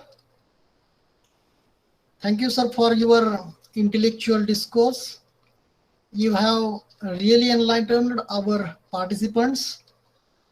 You said that culture will not survive if it has not changed as per the changing times. This is one of the important points you mentioned in your speech. You also appeal to the teachers and the participants that we should be come out from our own language and read the literatures in other languages. You also talked about that translation is not just translation, but it is transcreation. Then you also talked about Hindi language, and you said that though it is not the national language, it is a communicative language of India. You also made one observation that Marathi has not connected itself to other languages. Then you appeal that we should be multilingual, and the most important thing you put before us that we have to think about the future of our students. Thank you very much, sir. Now we will move ahead to the next invited talk, and for this we have with us Professor Dr. Vinod Gaikwad. He is the head department of Marathi, and he is also Dean, Faculty of Arts, Rani Chennamma University, Belgaum, Karnataka. Apart from that, I will in brief tell you the biographical and his academic details to you.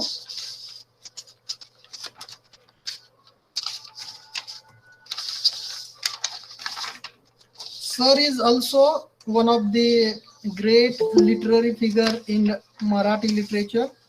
He has written number of he has contributed to all kinds of literature. He has written novels. He has also written short stories. He has also written plays, that is dramas. And for his literary creation, he has been awarded many prestigious awards in India, in Maharashtra, and across the India too. As we have been observing that in this conference, great personalities are delivering their talks. And like this, we have with us Dr. Vinod Gaikwad, the great literary figure. So with this, I request Professor Dr. Vinod Gaikwad to begin his speech. Over to you, sir. नमस्ते. International online कॉन्फरन्समध्ये खूप मोठमोठी माणसं सामील झालेली आहेत. सगळ्यांची नावं घेण्यासाठी आता वेळ नाही आहे, त्यामुळे मी माझ्या विषयाकडे वळतो. पण एक गोष्ट आवर्जून सांगावीशी वाटते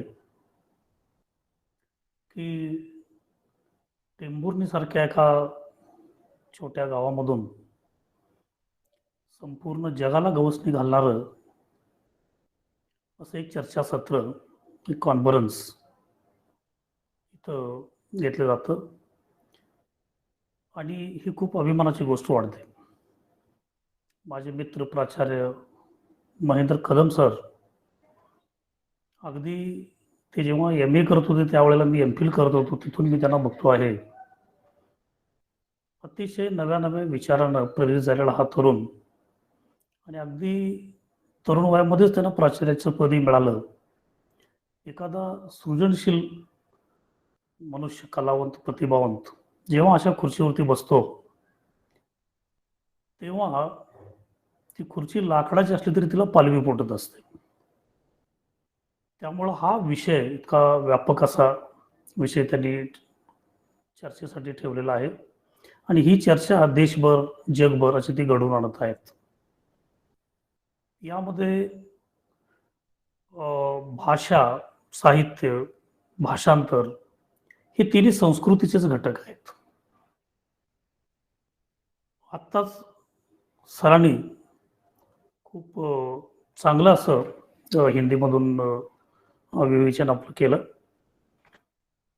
आणि त्यामुळे ते भाषांतरावरती अधिक बोलले. त्यावरती बोलण्यासारखं आता काही राहिलेलं नाही आहे. मी राहिलेल्या मुद्द्याकडं येतो. भाषा किंवा एनरिचिंग म्हणजे हे कसं समृद्ध करता येईल. भाषा म्हणा, साहित्य म्हणा, संस्कृती, भाषांतर, कोणती भाषा समृद्ध करायची असेल तर तिच्यावर आपलं नितांत प्रेम असणं गरजेचं असतं. बेगडी प्रेम असता कामा नये. पण पुष्कळदा आपण आपल्या स्वार्थासाठी बेगडी प्रेम करत असतो आणि मग ती भाषा कधी मोठी होणं शक्य नाही.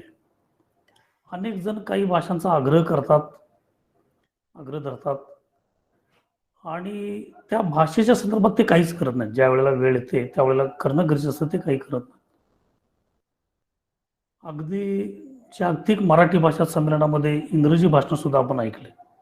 मराठी साहित्य संमेलन असताना सुद्धा असं अनेक ठिकाणी घडताना आपल्याला बघायला मिळत जात असतं.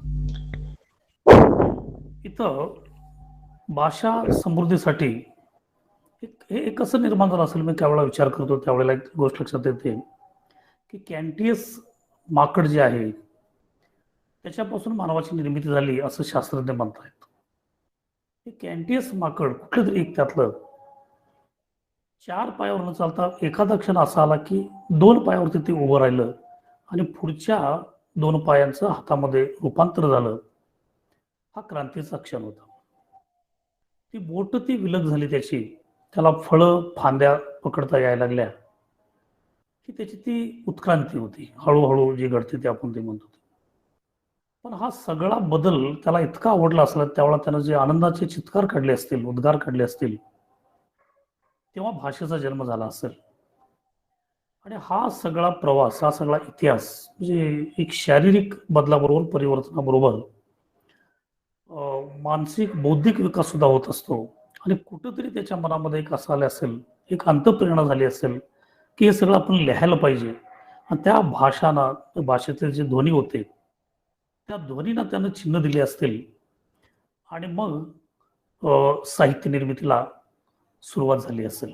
ते इतिहास म्हणा, साहित्य म्हणा, ही सगळी संस्कृतीची ही सगळी अंग आहेत.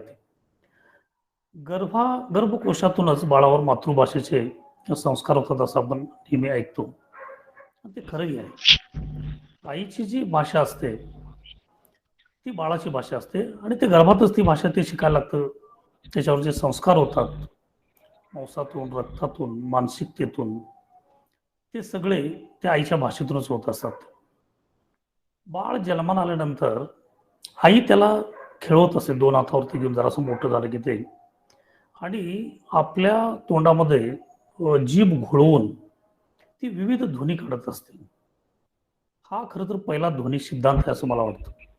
कारण वेगवेगळ्या ध्वनींची ओळख आई आपल्या बाळाला त्या ठिकाणी करून देत असते ती. आणि हा भाग मला महत्वाचा वाटतो. भाषा सुधारायची असेल पूर्ण दिसत नाहीत आपण. काय आहे? हॅलो. भाषा जर तिच्यामध्ये समृद्धी, श्रीमंती आणायची असेल तर भाषा अत्यंत साधी, सोपी अशी असली पाहिजे. तिच्यामध्ये अत्यंत अर्थपूर्ण, अर्थवाहक असे शब्द येणं गरजेचं असतं. उगीच काहीतरी क्लिष्ट भाषा लिहायची, कुणाला कळू नये याची दक्षता घ्यायची, ते भाषेचे मारेकरी ठरू शकतात. लक्षामध्ये घ्या. ज्ञानेश्वर तुकारामापासून ते शिवाजी महाराजांच्या भाषेपर्यंत ही जी भाषा बघतो आपण ती फार महत्वाची होती. आत्ता सरांनी लोकमान्य टिळकांचं उदाहरण सांगितलं. टिळक ज्या वेळेला मंडालेच्या तुरुंगातून सुटले आणि पुण्याला आले त्यावेळेला त्यांनी नची केळकरांना विचारलं की आज केसरीमध्ये अग्रलेख काय वाचायला लागलं. आणि त्याने ते तो कागद दिला हाताने लिहिलेला, तो अजून ते छापायचं होतं. तर त्या टिळकांच्या बद्दलच तो अग्रलेख होता आणि त्याचं शीर्षक होतं टिळक बंदमुक्त झाले म्हणून. टिळकाने पेन्सिल घेतली, त्याच्यावरती काट मारली आणि टिळकाने दुसरं शीर्षक लिहिलं, टिळक सुटले म्हणून. म्हणजे हे सगळ्यांना समजलं की बंदमुक्त झाले हे अवघड शब्द आहे तो. म्हणजे हे मोठमोठे पुढारी सगळ्यात सामान्यांना सगळ्यांना कळेल अशा पद्धतीची भाषा वापरणं हे गरजेचं असतं. समीक्षकाने सुद्धा हे नेहमी लक्षात ठेवायला पाहिजे की कुणाला कळू नये असलं लिहायचं आणि स्वतःला विद्वान समजायचं, ह्या भ्रमात त्याने राहू नये. साध्या सोप्या पद्धतीनं लिहावं आणि ते खूप चांगलं असतं हे असतं. दुसरी गोष्ट, आपल्या भाषेबद्दल आपल्याला अभिमान असणं अत्यंत गरजेचं आहे. त्याशिवाय तिच्याबद्दल आपण काळजी नाही करणार. आपल्या आईचा अभिमान कसा असतो, आपल्याला वडिलांचा अभिमान असतो, आपल्या संस्कृतीचा अभिमान असतो आणि भाषा तर ह्या सगळ्याचं एक संवाहक असं रूप असतं सगळं, तोही भाग असतो. मी नेहमी सांगत असतो मराठी भाषा सगळ्या भाषेबद्दलच मला अत्यंत आदर आहे, तो भाग नाही याच्यामध्ये. पण मराठीबद्दल मी सांगत असतो की सगळ्या राजभाषांनी राज्यगीतं दिली, बंगालीनं राष्ट्रगीत दिलं, पण मराठीनं विश्वगीत दिलं. लक्षामध्ये घ्या, ज्ञानेश्वरांचं जे पसायदान आहे, आता विश्वात्मके देवे, हे विश्वगीत आहे. त्याच्यामध्ये पांडुरंग, विठ्ठल, भारतीयचा आहे कुठला भाग, असं काही संत म्हणजे संपूर्ण विश्वाचं आहे. तुम्ही एकदा संशोधकांनी, भाषा तज्ञांनी एका या दृष्टीतून, भाषिक दृष्टीतून, आशयाच्या दृष्टिकोनातून याचं एकदा विश्लेषण करावं पसायदानाचं, मग आपल्याला लक्षामध्ये येईल की हे विश्वगीत कसं होत जातं. ही सुद्धा एक संस्कृती आहे भारताची, किंवा आपल्या मराठीची संस्कृती अशी आहे की ते लोकल ते ग्लोबल अलीकडे आपण हा शब्द वापरत असतो, पण मराठी कितीतरी वर्षापासून त्या पद्धतीनं प्रवास करते आहे. दुसरा भाग आहे साहित्याचा. या भाषेतून मग आपण साहित्य निर्माण करायला लागतो. जगण्यातले आपले बरे वाईट अनुभव हे सगळे जे काय असतात ते सगळे त्यातलं नाट्य आपण पकडतो आणि वाङ्मयाचे वेगवेगळे प्रकार त्यातून त्या अभिव्यक्त आपण करायला लागतो. साहित्य निर्मिती ही सहज साध्य कला नाही आहे. साहित्य निर्मितीसाठी अभिजात प्रतिभेची गरज असते. मध्ये एक विचार प्रवाह असा आला होता की प्रतिभेची काही गरज नसते, सगळेजण लिहू शकतात. होत नाही तसं, ते त्या पद्धतीनं होणं कधीही शक्य नाही. प्रतिभा असल्याशिवाय गाणं म्हणता येणार नाही, कोणतीही कला येणार नाही आपल्याकडे. लता मंगेशकर, आशा, उषा, हृदयनाथ हे सगळे 5 जी भावंडं आहेत ती, ह्या सगळ्यांच्याकडे गायन प्रतिभा आहे, पण प्रत्येकाची प्रतिभा ही वेगळ्या स्तराची आहे. त्यामुळं आशा लतासारखं गाऊ शकत नाही, लता आशासारखं गाऊ शकणार नाही. हे कुठेतरी एक महत्वाचं सार असतं. साहित्य कधी लिहायला लागतं, आचार्य अत्रे म्हणायचे की आतून कथानक मला धडका मारतात माझ्या हृदयाला, आणि मग एक क्षण असा येतो की बस टेबलावरती आणि ते लिही, त्याशिवाय तुला समाधान नाही मिळणार, आणि मग ते लिहायला लागायचं. त्या पद्धतीने झालं. हे आतून कुठंतरी येणं हे गरजेचं असतं साहित्याबद्दल. त्याचं एक कारण आहे. साहित्याच्याबद्दल माझे काही सिद्धांत मी काही मांडलेले आहेत माझ्या समीक्षेमध्ये वगैरे.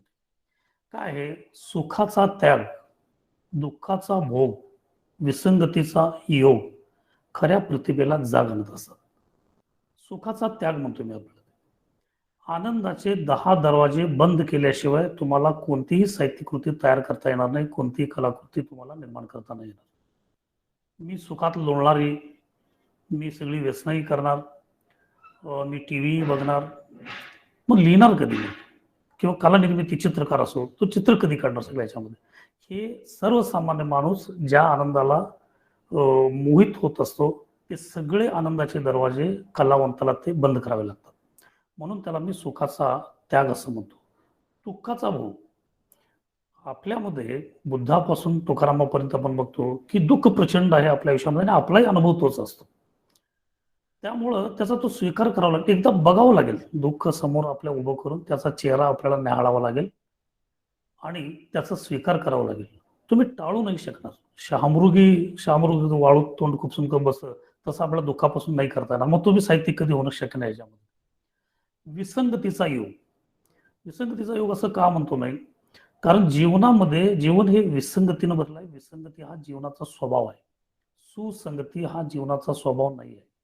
तुम्ही एखाद्या माणसावर भरपूर प्रेम करता, त्याला भरपूर मदत करता, आणि तुम्ही अशी अपेक्षा करता की ज्या अर्थी मी एवढं त्याला केलेलं आहे त्या अर्थी त्यानं सुद्धा मला माझ्याशी चांगलं राहिलं पाहिजे, कृतज्ञ राहिलं पाहिजे, पण तो कधीतरी एक दिवस आपल्याला धक्का देतो, त्याची कृतज्ञता आपल्याला त्रास देऊन जाते, ही विसंगती आणि दुःखाला त्या कारण ते सगळं धरत असतं.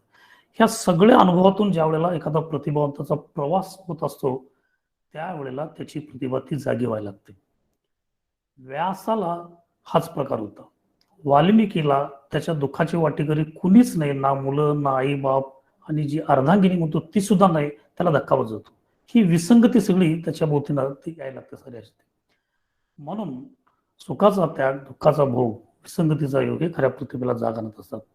वेदनेच्या जमिनीवरून आनंदाच्या आकाशाकडील प्रवास, प्रतिभेचा प्रवास, हा साहित्य निर्मितीचा इतिहास असतो. सुरुवात ही वेदनेपासूनच होणार आहे, पण जायचं आहे मात्र आपल्याला आनंदाच्या आकाशाकडे. साहित्य हे निगेटिव्ह असता कधी कामा नये. यशवंतराव चव्हाण वि स खांडेकरांच्या बद्दल नेहमी म्हणायचे की भाऊसाहेबांच्या साहित्यात आम्हाला नेहमी पौर्णिमेचंच चांदणं पाहायला मिळालं, अमावस्येला तिथं त्याचा मागमूस आम्हाला त्यांनी कधी लागू दिलेलं नाही. आणि खांडेकर सुद्धा किती भोगत होते आपण सगळं बदललं, किती आजार, आर्थिक परिस्थिती, या सगळ्यातून येत शेवटी दृष्टी गेली. सुनील कुमार लवटे सरांनी तर त्यांची किती सुंदर पुस्तकं, सगळं फार सुंदर संपादन त्यांनी सरांनी केलेले आहेत. मी तर त्यांच्या यशासाठी त्यांच्या प्रेमात पडलो आहे सरांच्या. हे सगळं एवढं सगळे भोग भोगले, पण त्या माणसानं देत असताना लोकांना मात्र ते पौर्णिमेचा चंद्र आणि ते चंद्राचं ते चांदणं, पौर्णिमेचं चांदणं, हे सगळं आपल्याला दिलंय. कलावंतानं हे करणं हे अत्यंत गरजेचं असते. साहित्यिक जो म्हणतो आपण त्याला दुःखाचा द्रोणागिरी पेल्याशिवाय साहित्याची संजीवनी आपल्याला कधी लावत नाही, लक्षामध्ये घ्या. साहित्यिक हा झाडासारखा असतो म्हणतो. झाड जेवढं वरती असतं तेवढंच ते आती असतं, जमिनीमध्ये असतं. आणि तसं लोकांच्या पासून फटकून राहून, अलिप्त राहून, मी कोणतं फार मोठा, मला लोक कोण नको, मी सांगतो ते लोकांना ऐकावं, मला किंमत द्यावी, असला साहित्यिक हा फडतूस आणि फालतू साहित्यिक असतो. तो काय फार मोठा साहित्यिक नाही. साहित्य कुणाचं मोठं असतं, कुणाचं मौलिक साहित्य ठरतं, जो साहित्यिक माणूस म्हणून मोठा आहे अगोदर, त्याचं साहित्य हे खूप मोठं असतं, ते आभाळाला गवस निघालं नसतं. ज्या वेळेला आपण झाडाची फळं बघतो त्यावेळेला त्याच झाडाची जमिनीत रुतलेली मुळं सुद्धा आपल्याला दिसली पाहिजे. साहित्यिक सुद्धा हा असाच असतो. विद्यापीठाची उंची संशोधनाच्या खुलीवर अवलंबून असते असं आपण म्हणतो, तोच प्रकार इथं सुद्धा आहे. अनेक जण काहीतरी लिहितात आणि इतके माणूसगाणे असतात, इतकं तुच्छतावा त्यांच्या याच्यावर, तुच्छतेचं विष सगळं भरलेलं असतं. बाकी सगळं जग तुच्छ, मी एकटा सर्व, त्यांना काय वाटेल ते लिहो, याचं साहित्य मोठं होत नाही, लक्षामध्ये घ्या. गोमा पवार एकदा म्हणाले होते की तुम्ही खांडेकरांच्यावर टीका करा, काही करा, पण पूजनीय साहित्यिक मराठीमध्ये कोण असं म्हटलं तर खांडेकरांना पर्याय नाही आहे म्हणले. ते समोर दिसले की ते लेखक म्हणून न ओळखणारा मनुष्य सुद्धा जाऊन त्यांच्या पायावरती डोकं टेकल्याशिवाय राहणार नाही. याचं कारण आभाळाच्या उंचीचे माणूस पण त्यांच्याकडं, खांडेकरांच्याकडं होतं. हे फार महत्वाचं असतं. दुसरी एक गोष्ट आहे, गटारीवरती सगळी घाण असते गटारीमध्ये, पण तिथं एखादं फुलाचं आणि फळाचं झाड जर उगवून आलं म्हणून समजा, अनेक ठिकाणी आपण बघतो ते, तर ते फार ताकदीनं फुलतं, ते भरपूर सुगंधी फुलं त्याला लागतात आणि चविष्ट अशी फळं लागतात त्या झाडाला. त्याचं कारण काय, ते झाड त्या घाणीचा खत म्हणून वापर करतं आणि जगाला जे द्यायचं आहे ते अत्यंत चांगलं देतं. साहित्यिकांचं आयुष्य त्याच्यामध्ये काही वेदना असोत, व्यथा असोत, पण त्यानं देताना तीच घाण वरती आणता कामा नये. जर फुलामध्ये गटारीचीच घाण यायला लागली, दुर्गंधी यायला लागली, तर ती फुलं कोण जवळ नाही करणार त्याच्यामध्ये. त्यामुळं वास्तवाच्या नावानं काहीतरी गलिच्छ लिहिणं हे काय साहित्य नव्हे, त्याला काही अर्थ फारसा नसतो. आणखी एक मुद्दा मला तुम्हाला इथं अगदी आवर्जून सांगावायला वाटतो की एका साहित्यिकानं दुसऱ्या साहित्यिकाची कदर केली पाहिजे, सन्मान केला पाहिजे. आणि आपल्या भारतीय साहित्य संस्कृतीमध्ये, परंपरेमध्ये अशी खूप उत्तम उदाहरणं आहेत. मी तुम्हाला एक दोन उदाहरणं सांगतो जे तुम्हाला ते सगळे माहिती आहेत. रवींद्रनाथ टागोर आणि शरदचंद्र चट्टोपाध्याय, शरद बाबू म्हणतो आपण त्यांना, हे दोघे, शरद बाबू हे थोडेसे वयानं लहान होते, फार चांगले लिहित होते, दोघे फारसे काही भेटत नव्हते. पण रवींद्रनाथ टागोर काळजी करायचे त्यांची की फार चांगला मुलगा आहे तो, पण त्या तिकडं का गेला, तो इकडं का गेला, त्याला चांगलं लिहायला सांगा, चांगलं लिहायला सांगा, तो फार चांगला मुलगा आहे, हे टागोर म्हणत राहायचे. आणि त्यांचंही खूप प्रेम होतं, पण लोकांनी दोघांच्या मध्ये अशी काहीतरी भांडण पेटवल्यासारखी किंवा दोघांचं एकमेकाचं वैर आहे असं एक माहोल तयार केला. आणि पण हा मौल असा असा खोटा होता. एकदा एक मनुष्य शरद बाबूंच्याकडे आला आणि त्याला म्हणाला की तुम्ही बेस्ट लिहिता, तुमच्या कादंबऱ्या काय कादंबऱ्या, टॅगोरला काय लिहिता येतं त्याला, तो काय लेखक आहे, काय आहे तो. त्यावेळेला शरद बाबूंनी उत्तर दिलं, मी तुमच्यासाठी लिहितो, टॅगोर माझ्यासाठी लिहितात. म्हणजे माझ्यासारखा मनुष्य सुद्धा त्याला मार्गदर्शन करण्याची ताकद टॅगोरांच्या साहित्यामध्ये आहे, त्यांच्यामध्ये आहे. हे महत्वाचं. केवढा मोठा आदर आहे लक्षामध्ये घ्या त्यांच्या याच्यामध्ये. एकदा शरद बाबू तापानं आजारी पडले, फणफणले, तापात वात झाला आणि ते बडबडायला लागले. आणि त्यावेळेला माणूस काय वाटेल ते बडबडत असतो. त्यांच्या बाजूला काही साहित्यिक मंडळी होती त्या दवाखान्यामध्ये, ती बघायला गेलेली होती. त्यातल्या एकाच्या मनामध्ये आलं की काय बडबडतो तापामध्ये, हा ऐकूया तरी. आणि ते ऐकायला जवळ गेले तर आश्चर्य म्हणजे रवींद्रनाथ टागोरांच्या कविता ते बडबडत होते तापामध्ये सुद्धा. म्हणजे किती प्रेम आहे लक्षामध्ये घेते, एकमेवाबद्दलचा आदर केवढा मोठा असा आहे तो. ज्या वेळेला रवींद्रनाथ टागोरांना नोबेल पुरस्कार प्राप्त झाला त्यावेळेला स्वातंत्र्यवीर सावरकर अंदमानमध्ये शिक्षा भोगत होते काळ्या पाण्याची. आणि ती बातमी ज्या वेळेला तिथं आली ती अंदमानमध्ये, त्यावेळेला कोळसा भरायचं काम ते करत होते आणि कोळसा सगळा भुसारा सगळा एवढं गोरपान सावरकर पण ते काळे मीठ दिसत होते त्या ह्याच्यामध्ये. आणि त्यांना ते कळल्याबरोबर शोधणे म्हणतात, ते कापड असतं, ते कातड्याचं कापड केलेलं असतं, ते शोधणं त्यांनी एकदम आभाळामध्ये उडवलं आणि एकदम उडी मारली त्यांनी की नोबेल पारितोषिक आमच्या भारताला आलं आणि कवी श्रेष्ठ रवींद्रनाथ टागोरांना ते मिळालं. केवढा आनंद. खरं तर स्वातंत्र्यवीर सावरकर सुद्धा स्वतः महाकवी, टागोरांना ते कुठंच कमी नव्हते त्याच्यामध्ये ते. पण आनंद किती त्या सगळ्याच्यामध्ये. आणि ते म्हणले श्री विक्रमानं जे सिंहासन निर्माण केलं होतं ते लुप्त झालं. पण कालिदासाची मेघदूत गाणारी जी वीणा होती ती मात्र आज टागोरांच्या हातामध्ये आली. भारवी कवी आणि कालिदास यांचा मुकुट आज टागोरांच्या माथ्यावरती, डोक्यावरती स्थानापन्न झालेला आहे. मला खूप आनंद झालेला आहे म्हणले. आणि त्या आनंदात त्यांनी हे महाकवी त्रिवार अभिनंदन नावाची सुंदर कविता लिहिली. परस्पराबद्दल केवढा हे आदर आहे सगळ्या ह्याच्यामध्ये. आज हे आपल्याला का दिसत नाही? हे खरं तर आपल्या ह्याच्यामध्ये आज इतकं पण स्वतःला श्रेष्ठ समजायचं, दुसऱ्याला काय. आपण हे सेमिनार्स यासाठी घेतले की एनरिचमेंट लिटरेचरमध्ये, लँग्वेजमध्ये कशी होईल. तुच्छतावादानं काहीही होणार नाही आपल्या साहित्यामध्ये. त्यामुळं हे सगळं अगोदर बंद करायला पाहिजे. आपली कंपोजिशन नाही तर माझ्याच माणसाला पुरस्कार द्या, ह्याला द्या, त्याला द्या, फार खालच्या लेवलला येतो जातो आपण. हे असं कधी होता कामा नाही. ही जी उदाहरण मी तुम्हाला सांगितली हे मला फार महत्वाचं वाटतं त्या ह्याच्यामध्ये, म्हणून मी सहज एक संधी घेऊन बोलत गेलो. अनेक 10 मिनिटं माझ्याकडे आहेत. आता संस्कृती ज्याला म्हणतो त्याच्यावर माझ्या आधीच्या वक्त्यांनी, बीज भाषकांनी वगैरे फार चांगलं सांगितलेलं आहे. त्यांच्यापेक्षा फार वेगळी मी काय सांगतो अशातला भाग्य असं काय हे नाही. बहिणाबाई चौधरी, सुपातून कुणी भिक्षुक दारात आला तर त्याला धान्य वाढायचं. सोपानदेव चौधरीने एकदा ते बघितलं, ते लहान होते त्यावेळेला. ते म्हणाले, आई मूठभर तर धान्य असतं, दाणे असतात आणि एवढं मोठं सूप त्यातनं तू का वाढतेस? ते मूठ त्याच्या झोळीत घालता येत नाही का?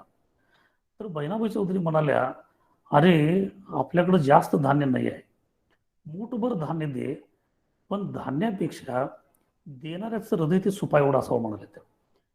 ह्याला संस्कृती म्हणतो आपण. लक्षामध्ये घ्या, तुम्ही काय देता. शिर्डीचे साईबाबा नेहमी म्हणायचे की तुमच्या अंगणात कोण भिकाऱ्याला तुम्हाला जर त्यांना द्यायचं नसेल किंवा तुमच्या घरात देण्याचं काय नसेल तर प्रेमानं सांगा की माझ्याकडे काय नाही आहे, उद्या वगैरे ये, किंवा ये बी म्हणू नका, पण माझ्याकडे काय नाही आहे. ते चिडू नका त्या भिकाऱ्यावरती, भिक्षुकावरती, त्याला शिवीगाळ करू नका. ते फार वाईट आहे, ते असंस्कृत आहे. ते सारी अशी हे छोट्या छोट्या गोष्टीतून आपण हे संस्कृती बघत असतो. विनोबा भावे म्हणायचे, आपल्याकडे दोघांचं अन्न आहे आणि कुणी जर आला भिक्षुक त्याला तुम्ही जर दिलं तर ती प्रकृती म्हणायची. पण तुमच्याकडं एकट्याचं जेवण आहे आणि दुसरा कोण भुकेलेला मनुष्य आला तर तुम्ही ते त्याला जर दिलं आणि तुम्ही उपाशी राहिलात तर ती संस्कृती म्हणायची. पण तुमच्याकडे दोघांचं अन्न आहे आणि तिसऱ्याचं तुम्ही जर हिसकावून तर ती विकृती म्हणायची. ही संस्कृती साहित्यामध्ये सगळं आपलं जीवन संस्कृतीनं बनलेलं आहे.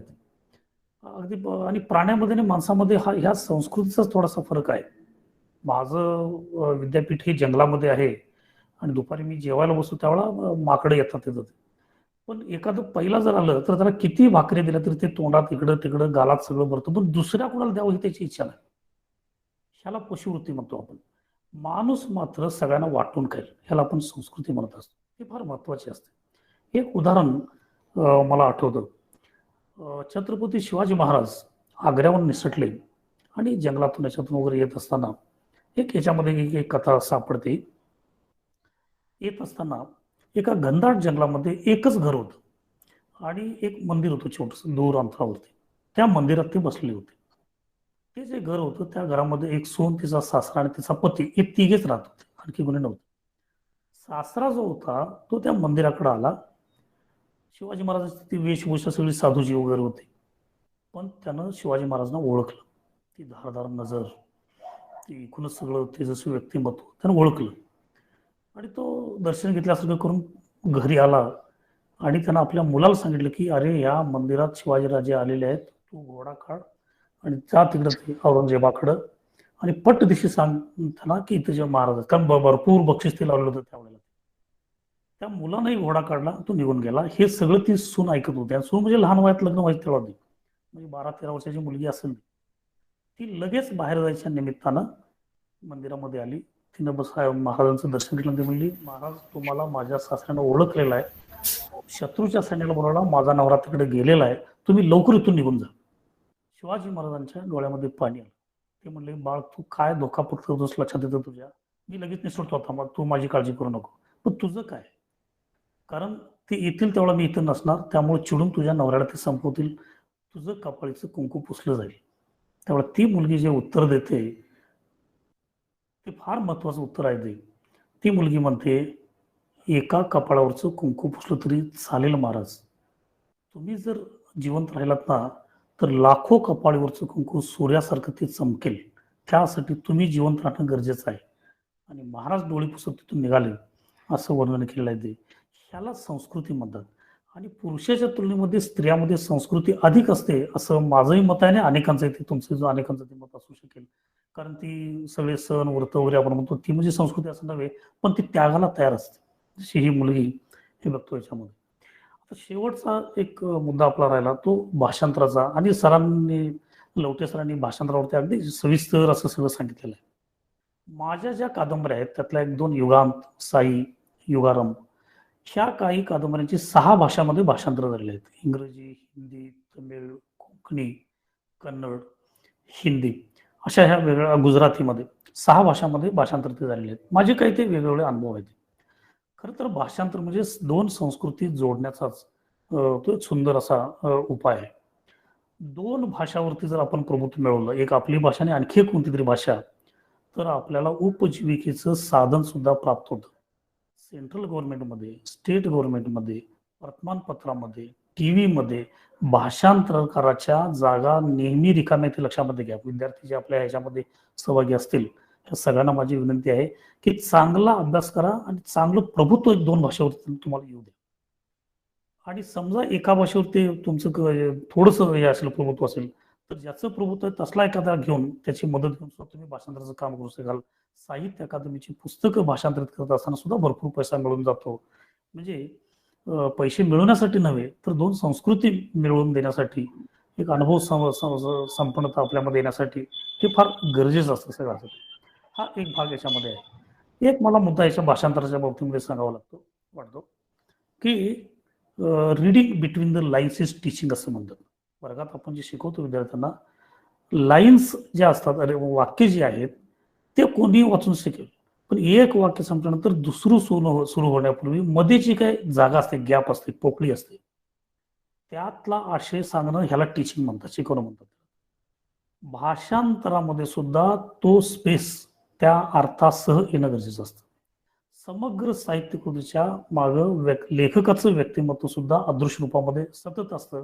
भाषांतर असं पाहिजे की ते व्यक्तिमत्व स्वतः तिथं खेचून आलं पाहिजे, एवढा तो विचार करणं गरजेचं आहे. पण माझे अनुभव काही फारसे चांगले नाहीत भाषांतराबद्दलचे. मी स्वतःही कन्नडमधून मराठीमध्ये काही कथा वगैरे भाषांतरित केलेल्या आहेत, इंग्रजीतून काही केलेल्या आहेत.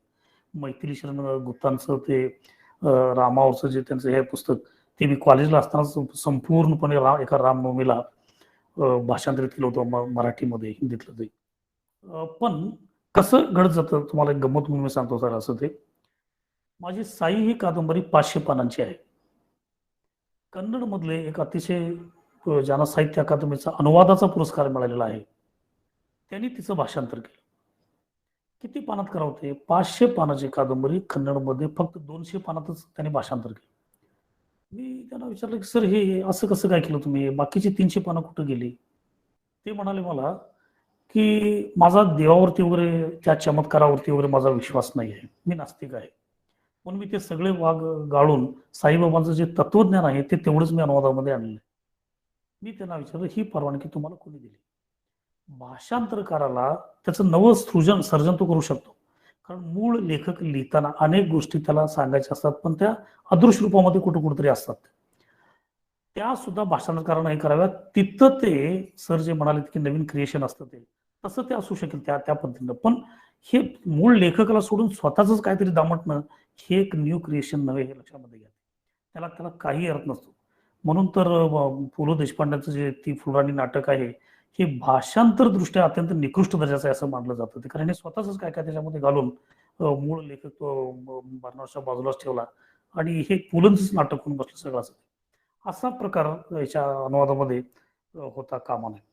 दुसरं एक सिद्धराम कार्निक म्हणून, ते कन्नड आणि मराठी ते माझे विद्यार्थी मित्र होते. दुर्दैवानं कालच हार्ट अटॅकनं त्यांचं निधन झालं. पण त्यांची मला आठवण्याचं कारण काय, त्यांनी ते मराठीही वाचलं होतं साई आणि कन्नडही वाचलं, आणि ते म्हणले हे काहीच केलं नाही सर म्हणलं याच्यामध्ये, मी ह्याचं करतो म्हणाले. आणि त्यांनी ते 500 पानाचं पुस्तक त्यांनी 600 पानामध्ये केलं. ते वाढवलं असं नव्हे, कन्नड भाषेचा एक भाग आहे तो त्यांनी त्याच्यामध्ये थोडंसं विस्तारित वाक्य असतात तसं ते त्यांनी त्याच्यामध्ये केलं. ते हा एक भाग असतो तो. त्यामुळं एकाच मिनिटात मी थांबतो त्याच्यामध्ये शेवटचा भाग सांगू. त्याच्यामधला काय आहे, साईमध्ये एक चंद्रा नावाची एक महारोगानं फतफतलेली एक स्त्री साईबाबांच्याकडे येते. साईबाबा बाहेर गेलेले असतात. भीमा नावाची एक स्त्री, ही सगळ्या व्यतिरेक आहेत ना जे ह्याच्यामधल्या लक्षामध्ये घेतात वास्तवातल्या, ती बघते आणि तिच्या अंगावर शिसारी येते आणि ती चंद्रा विचारते की माझा हा आजार साईबाबा घालवतील का? तर ती म्हणते भीमा घालवतील, थांब आता येतील बाबा. तेवढ्यात ते बाबा येतात. ते म्हणतात ये बाळ इकडे, म्हणतात काय हा हालत करून घेतलीस, आता तू काय काळजी करू नको, तुझी सगळी दुःख संपणार आहे दोघं तिला सांगतात. आणि त्या भीमाला सांगते की भीमा तू हिला घेऊन तुझ्या घरी जा. ती म्हणते बाबा तिला महारोग झाला, तिला मी कसं घेऊन जाऊ? त्यावेळेला ती भीमा साईबाबा म्हणतात ही माझी लेक आहे, तू हिला नेणार नाही मला सांग. आणि एका क्षणात तिची आध्यात्मिक उन्नती होती. ती म्हणली तुम्हाला काय होतं तर मला काय होणार आहे म्हणले, तुम्ही तर आमचे देव, मी घेऊन जाते. त्यावेळेला साईबाबा म्हणतात माझी लेख ती, असं तो वाक्य मी त्याच्यामध्ये घातलेलं आहे. इंग्रजी भाषांतर करत असताना SP संपगावकर त्यांनी भाषांतर केलं. ते काय म्हणले, यू आर माय डॉटर असं केलं. ते चुकीचं भाषांतर आहे. यू आर माय चाइल्ड हे तर बरोबर होतं. म्हणजे इतका त्याच्यामध्ये विचार करावा लागतो. हे थोडेसे जास्त विषय आहेत आणि वेळ आपल्याला कमी आहे, त्यामुळं अधिक प्रत्येक मुद्द्याला जेवढा न्याय द्यायला पाहिजे तेवढा अशात देता आलेलं नाही. तरी सुद्धा जेवढं शक्य होतं मला ते मांडलं. मी पुन्हा एकदा या शिक्षण संस्थेचे, या महाविद्यालयाचे, विशेष करून प्राचार्य महेंद्र कदम सरांचे सगळ्यांचे कौतुक करतो या चांगल्या उपक्रमाबद्दल. आणि इथेच मी थांबतो. धन्यवाद.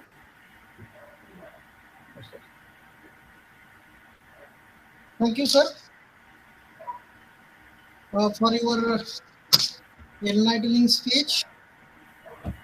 You talked about how to enrich literature, and the language of literature should be simple and useful. You also talked about the politics among literary figures, and to enrich literature, they should come out from this groupism. Thank you once again. Now we will move forward to the next plenary talk, and for that we have with us Francois Tosho. He is professor and program head, World Languages Education, University of Wisconsin, Madison, America. He is currently president, chair of the Academic Council, Deep Institute, Wisconsin, president, Deep University International, Public Charity, president, International Network for Language Education, Policy Studies. He is also honorary professor of 2 Chinese universities.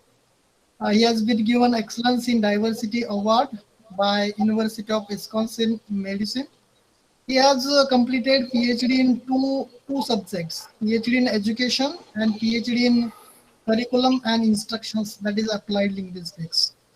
I would like to tell you all the participants that up to this moment he has published 48 books, and these books have been published by renowned publishers. One more thing, under his able guidance, 50 PhD students have completed their PhD. Right now, 32 PhD students are working under him. And apart from that, 20 PhD students have completed their PhD in second language acquisition. It means that total 70 students have completed their PhD research under his able guidance, and right now 32 students are working under him. This is how we have such a great personality with us right now. I request Professor Francois Tosho to begin his address and enlighten our participants. Over to you, sir. Thank you very much for your very kind welcoming. I would like to share the screen, if you allow me to share the screen to present a PowerPoint. That will make things more visual for you. So, Mane sir, please. Yes, sir. So when I click on sharing the screen, sir, it doesn't. Yes. Sir, your screen is shared. It is shared from our side. Mane sir. Okay. You mean you have my PowerPoint? Yeah, sir. It is with us. Okay. Then I don't see it. Okay. Mane sir, please share it. Okay. Great. So thank you so much. Second slide. So I thank you very much for welcoming me, and I'm very honored to be among you. First, my heart is filled with your presence, and you are deep thinkers. I have high appreciation for scholarship in India, and I appreciate you being here. What I will share today are reflections of mine that extend beyond the fields of literature, culture, and languages, because I feel the world nowadays needs some reframing.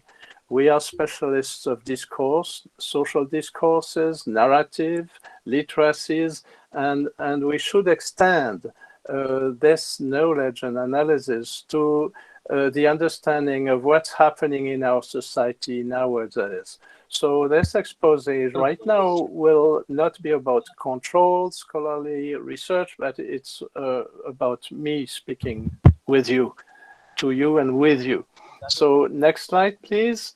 Very briefly, my own scholarship was to develop grammars of experience, through narrative inquiry, discourse analysis, mostly of teacher thinking, teachers at all degree levels, including college and universities, analyzing presence behind the narrative and the underlying elements of discourse, mostly in cross-cultural dialogue and migration issues, and with ideas of decolonization, educational semiotics, what's beyond, signs and symbols, and analyzing cultural memes, questioning reality, and imposed worldviews.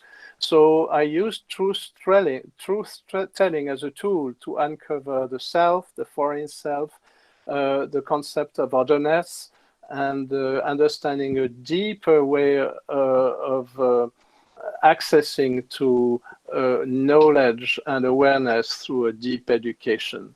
Next point, please.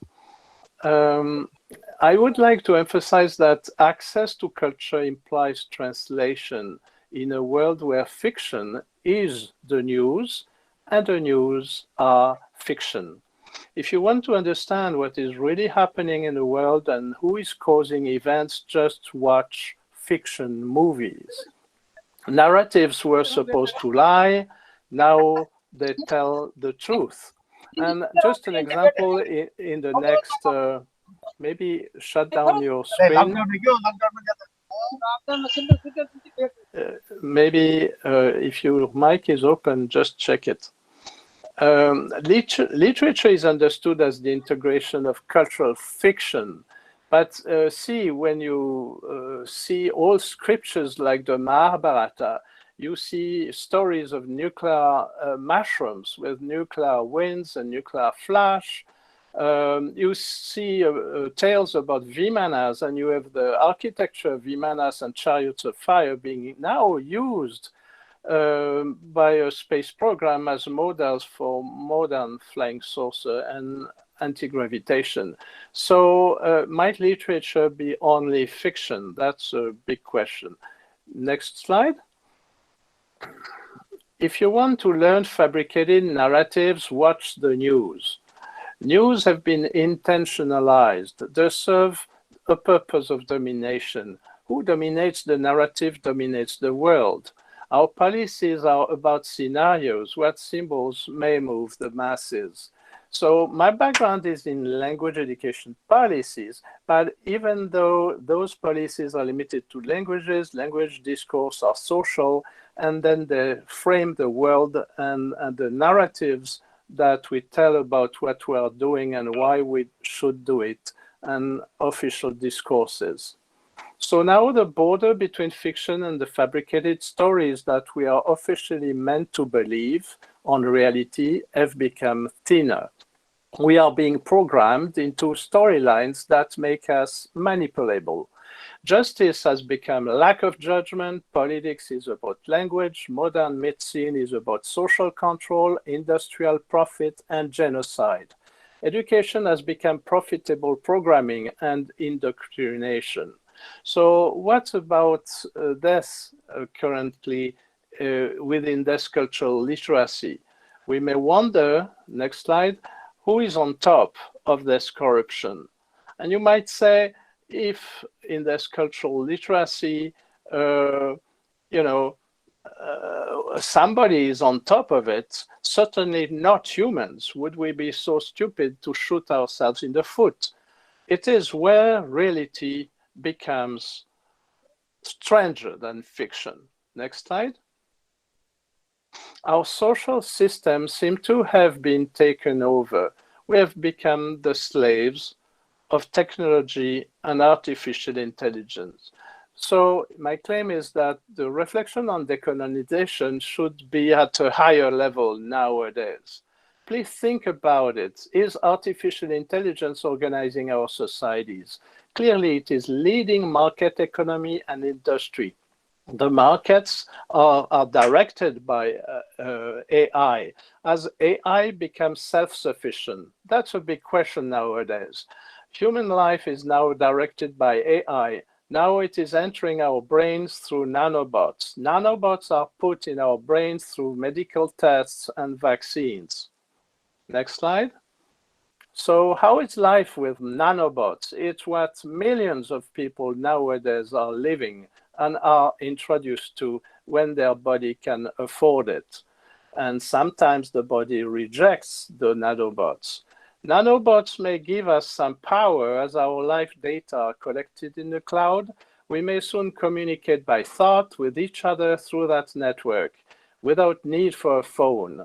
We may artificially prolong life of some selected individuals. Which ones? This is at the opposite of spiritual enlightenment and organic growth. Our narrative hologram needs to go back to organic intelligence. Literatures of freedom are more important than ever. Deep education does not happen in schools. It's within the experience of life.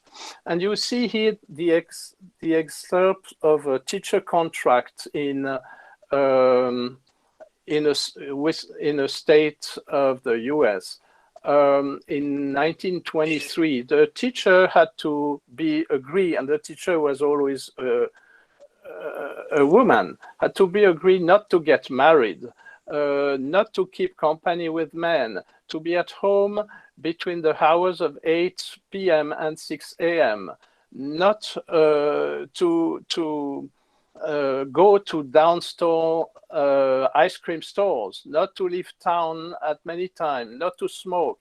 And so the teachers were really the agents of the matrix. When you read such a contract, which is basically a contract of consented slavery, you may laugh. But nowadays, the consent of our slavery that we sign every day, we don't notice them because they are just in front of us. They are in plain view, and so they are kind of invisible. So, next slide. Unfortunately, humanity is sick. Humanity is dying. And we see the birth of transhumans. AI transformed humans will have no human rights. A new renaissance is needed, therefore, new imaginaries. And here, the arts, literature, and the analysis of cultures are very important. We need a new system. Actually, we may need a non-system. See this part of invisible culture. See on the left how in the US a guy who just killed 9 people is treated because he is white. And see on the left a guy who just was taken selling cigarettes in a place that was forbidden. So 2 ways of handling a situation. And so these raise many, many questions that a new form of culture sensitive to humane rights should be sensitive to. Next slide. Literature will tell us how to build a more humane future. Arts are better guides than controlled sciences. Next slide. So we need to understand colonization. We are past historical colonization, in which colonization was invasion, slavery, human trafficking, stealing resources, and cultural obedience. Now, from a postmodern perspective, colonization is a colonization of the mind. Colonization is mental programming, mass media manipulation, censorship as social carving, and information as social control, secrecy as power tools. Next slide. So the decolonial theories present benefits and limitations. They highlight the need for freedom and empowerment. They uncover the process of indoctrination and subversion. They disclose the processes of social manipulation and control and the use of knowledge for emancipation. The limitations are canons and school genres limit the scope of application of critical theory. University is a site for channeling and control of critical thought, and decolonial criticism of certain fields such as health is socially forbidden. Most critical thinkers do not realize they are being programmed in their focus. Next slide. So I'm working in world languages, language education policies, culture, translation are close to my field. There are a section of social discourse. Critical are the notions of status, language status, hegemony, homogeneity, lingua franca, language wars. And those world language education aspects are submissive to a globalist agenda. They are agentive in the planetary invasion of artificial intelligence, hence the role of technologies in what we are doing. They are part of market ideology as well. Teachers should question their role. Teachers, I mean also university teachers as we are, as proponents of an indoctrination system imposing simplistic rules, reducing languages to structures, unstandardized performances and assessment. Limiting views of schooling are put by financial forces that intend to enslave the children's mind for profitable means. So there should be a wake-up call. A peaceful revolution is required to free teachers and students alike from industrial thinking and official propaganda. Next slide, please. So language policies for minorities exist more on the paper than in reality. And I'm speaking here of many countries. Little has been done in terms of their implementation. Financial powers may not want minorities to recover their identities. It's much easier to manage one language, one world system. Dehumanizing is part of the colonial agenda. Think about it. Who may want to dehumanize us? Might another invisible species want to colonize the earth? Indigenous languages have spiritual power, and so they may be part of a new way of understanding our emancipation. What are the solutions? How to promote and interact with the local languages, create lively autonomous communities, revitalize local cultures, empower villages. So that's the opposite of the centralization through cities. Sustainability away from the internet mind control and propaganda. So I advise you to read the Ubuntu Planet and the Ubuntu Liberation Movement, which is peaceful and very interesting. Next slide. So in terms of schooling and education, we should create non-standard curricula, and maybe we might rethink curricula. Do students need programming? Do students, need to have the same standards for everyone? So the motto, students need to meet the same basic standards, should become, students are free to define and reach their own standards through customized language, translation, culture, literature projects. So this deep approach is proactive, unfolding personal and team potential to inquire into meaningful matters in their own way and be very close to life. Next slide. There are things I cannot express here. There are things we cannot express. It's forbidden to express views that contradict the official narrative. The Orwellian 1984 book is soft compared to the current worldwide integration of genocidal agenda, and people don't realize what's happening. I see posts of some groups on signs and symbols on Facebook have been censored. For example, here, a scientific report on how masks are detrimental to the IQ, to the intellectual quotients of students, that we see there the imposing of masks from the young age brings a lowering of the IQ for lack of oxygen. But this article, which was a scientific article, was censored. But the fact of directly from FDA document in the US that the vaccine causes death and has 21 side effects. And the side effects are listed here. You can check later the PowerPoint. They are very numerous, and people start realizing that despite the willingness of the media not to share this information, it pierces through. Here is another false information in the group that was being shared. It was a congress by 300 physicians and medical researchers about the vaccines being a scam, being ineffective, being a way to enrich certain people, and even being detrimental to life and possibly having a eugenic agenda. So what about this form of eugenism? See the next slide. It's an excerpt from a report from the Committee of 300, which is part of the groups leading the globalist agenda on the planet. They were speaking in '69 about euthanasia for the terminally ill, and the age should be compulsory. At least 4 billion useless eaters shall be eliminated by the year 2050. That was their plan, by means of limited wars, organized epidemics, fatal, rapid, active diseases, starvation.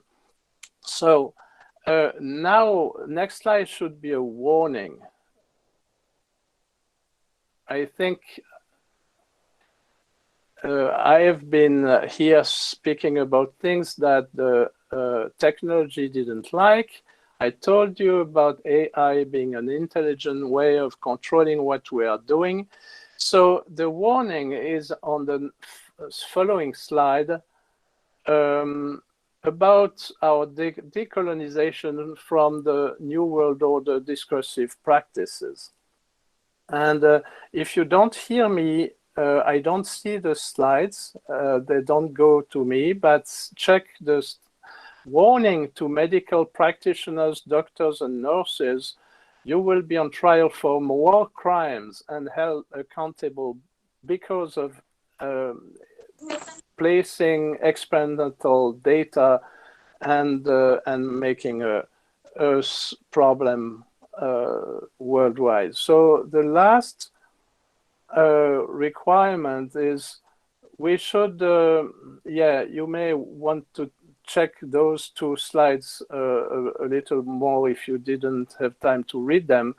But the warning and the text from the Committee of 300, there is the emergence of a new educational culture.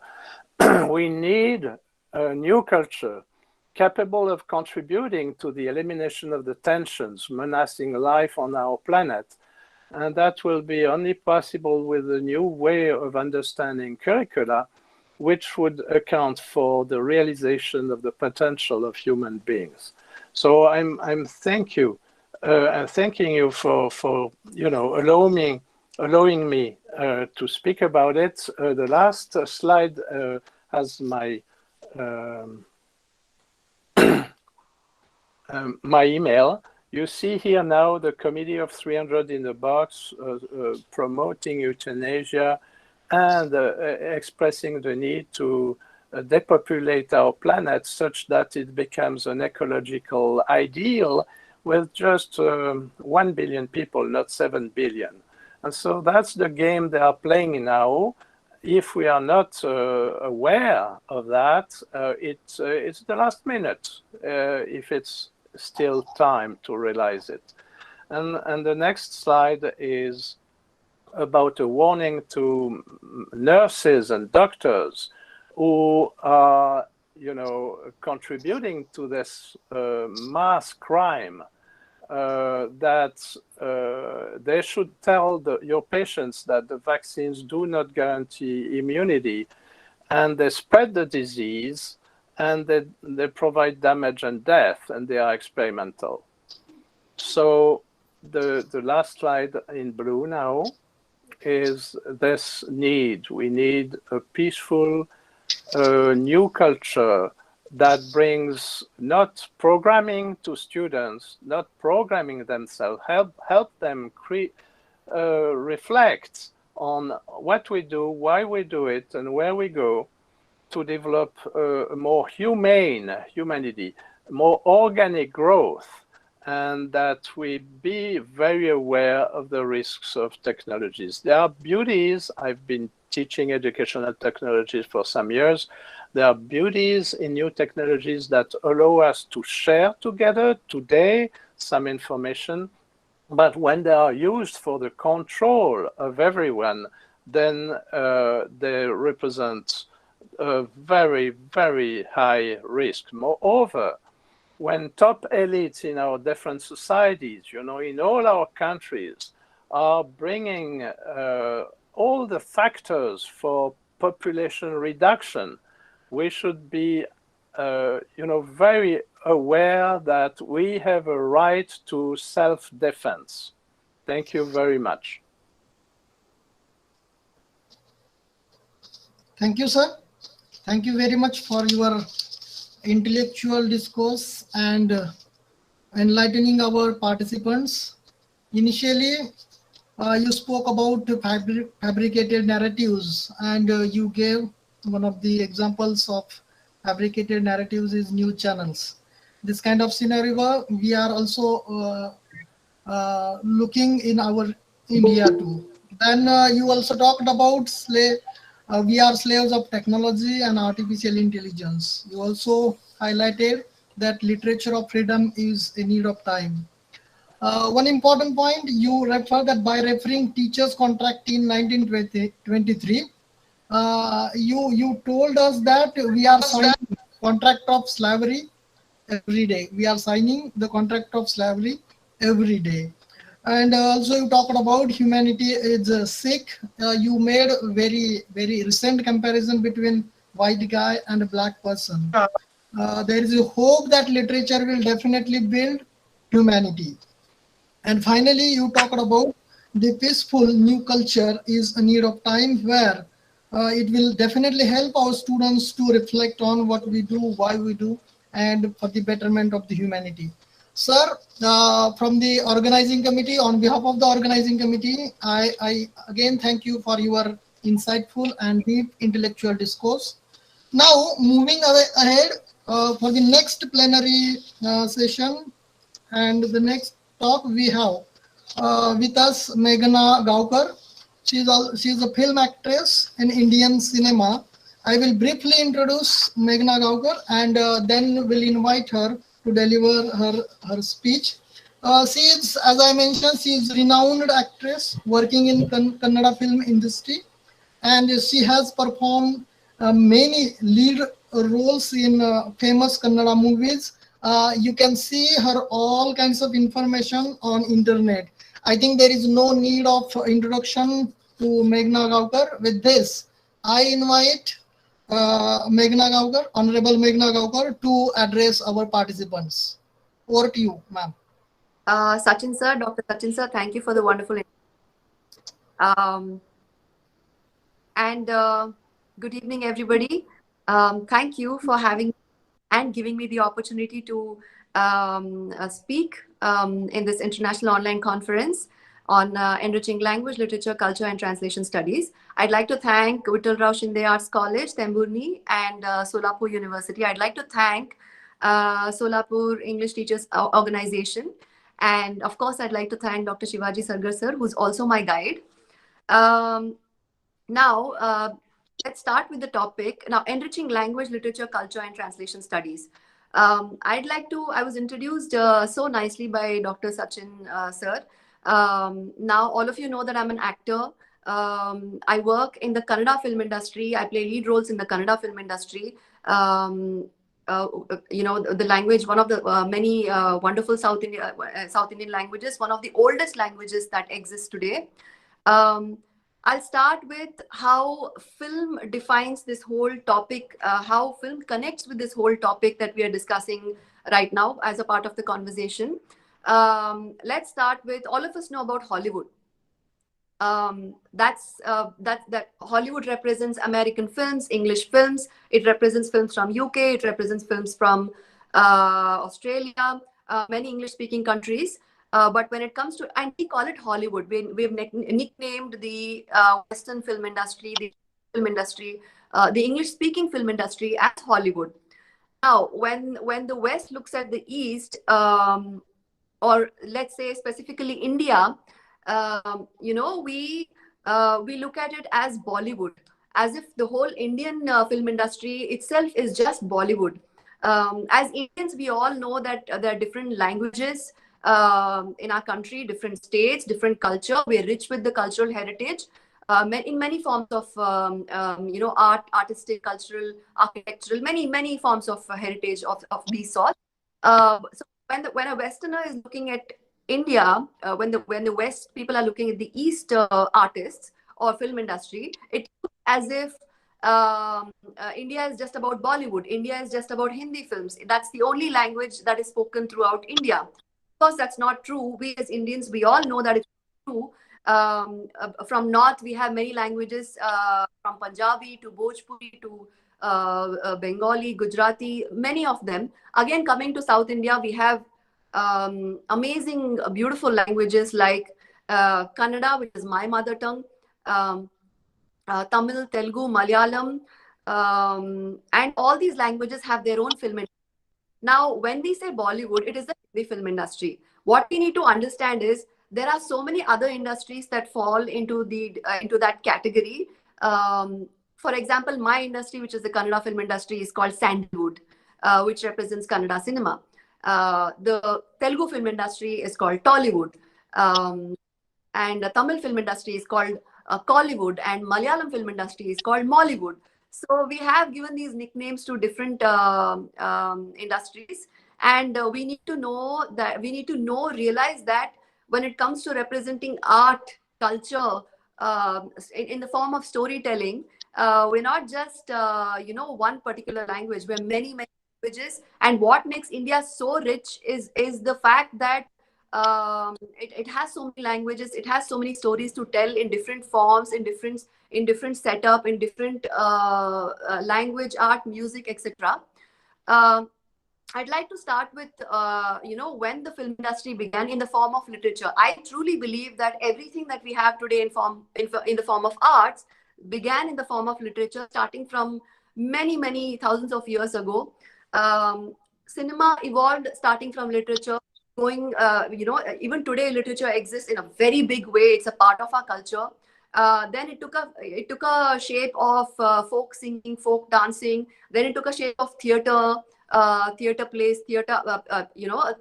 many amazing playwrights. As for example, Shakespeare wrote so many plays, and we would watch theater plays. And then it took a form of something else, photography. So it's finally evolved after one into the other art form, into this beautiful art form called cinema. And through cinema, we have this liberty to express our culture, to express our language, to express our, this heritage that we have. What has happened is, before, whenever Bollywood would represent India in a very big way to the entire world, it was fine because we were in a very confined space when it comes to reaching out or having the reach towards the other countries. It wasn't as easy as it is today. But today we live in this digital world. We live in this space where at the click of a button, we can reach another country. We don't even have to think. We just have to, at the end of our fingertips, we can just go to another country, go watch the movie, go watch a play, go learn another language. So we have everything so digitalized right now. When I said the film has taken so many forms, even when it came to television, theater, cinema, and now it has gone to OTT platforms, digital platform, where we have access to so many language films. I'll give you an example of this show I was watching a few years ago, actually. It's called Narcos. All of you would have watched it. And that particular show was made in Spanish, but it had the English translation.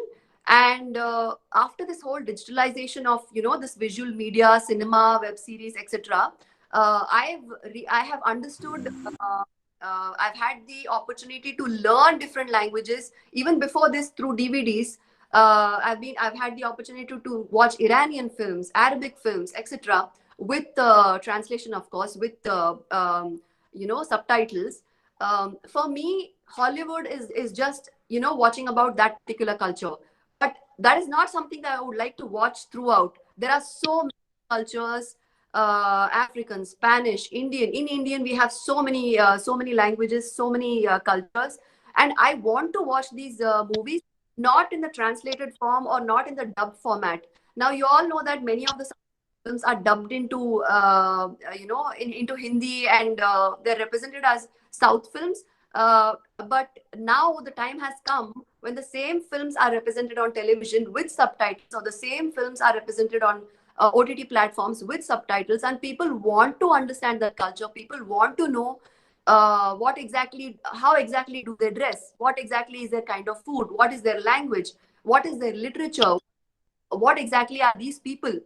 I think we are so rich in terms of that heritage. We have so much to offer to the world that media, we can represent ourselves globally. We can reach out to our people and all the other people who don't speak our language as well.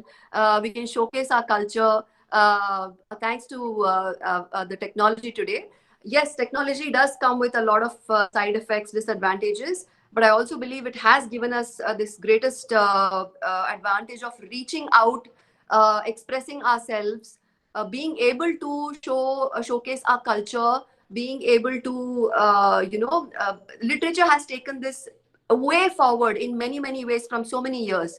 Now, because of the development of technology, Cinema has a chance of reaching out to different cultures, to different people all over the world, to represent our culture and language and so many other things that come with it.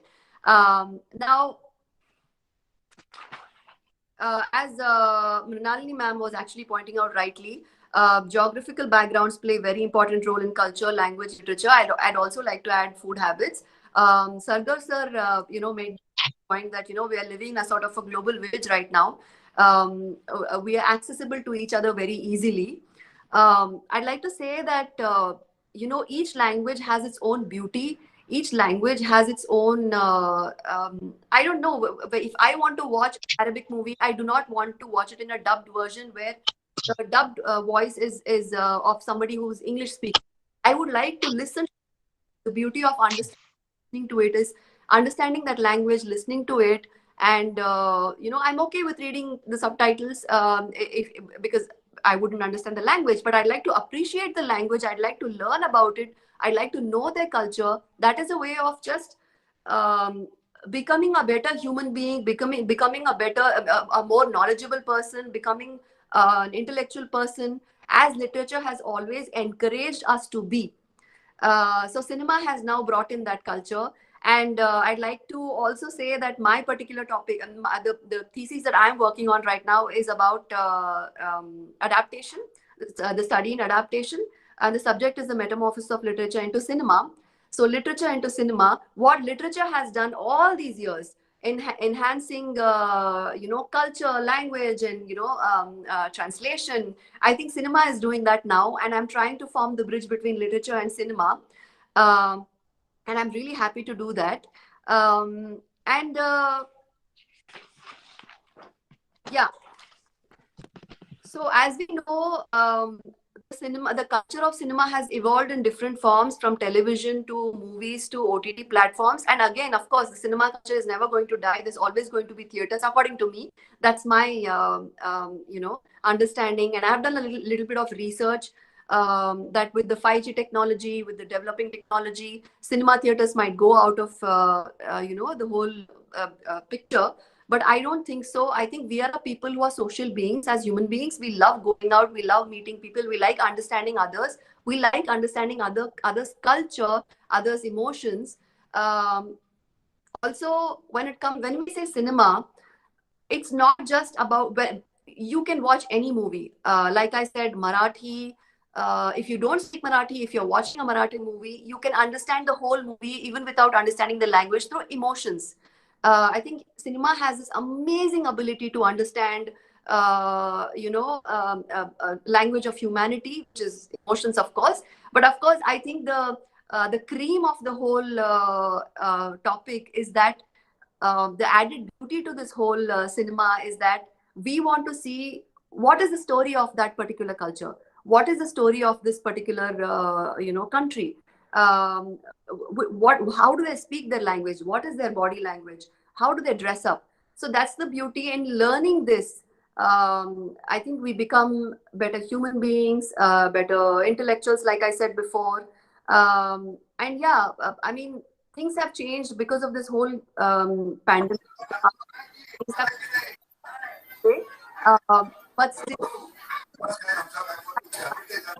of staying home, I think cinema, arts, television, different forms of languages, culture, this was something that was explored so wonderfully while most of the country stayed at home during the lockdown. That was one particular area of, one particular industry that really, whenever you see previously, whatever pandemic has happened 100 years ago, or whatever social crisis people have gone through, cinema, arts, culture, it has always been the main purpose of entertainment, and it has represented culture in such a big way, and people like to know, people like to watch, and that has made us survive through all of this, and it is going to continue being so. And I'm very happy to represent the film industry and add that culture. It actually started out as a way of expressing our culture.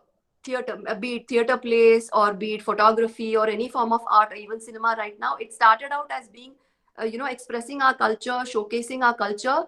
But now cinema itself has become a particular culture, and it has made us reach out to different cultures. I hope that made sense. And yeah, I'm really glad that we're living in a time where we have this understanding of this, we have this reach to greater languages, greater understanding of greater languages, different cultures. And yeah, I'm glad to be here talking about how cinema is so wonderful in representing this amazing, like how India has a way of representing its culture, arts, and its beauty. Thank you so much, organizers, for letting me have speak a few words about this. Thank you so much. Thank you, Sagar sir. Thank you.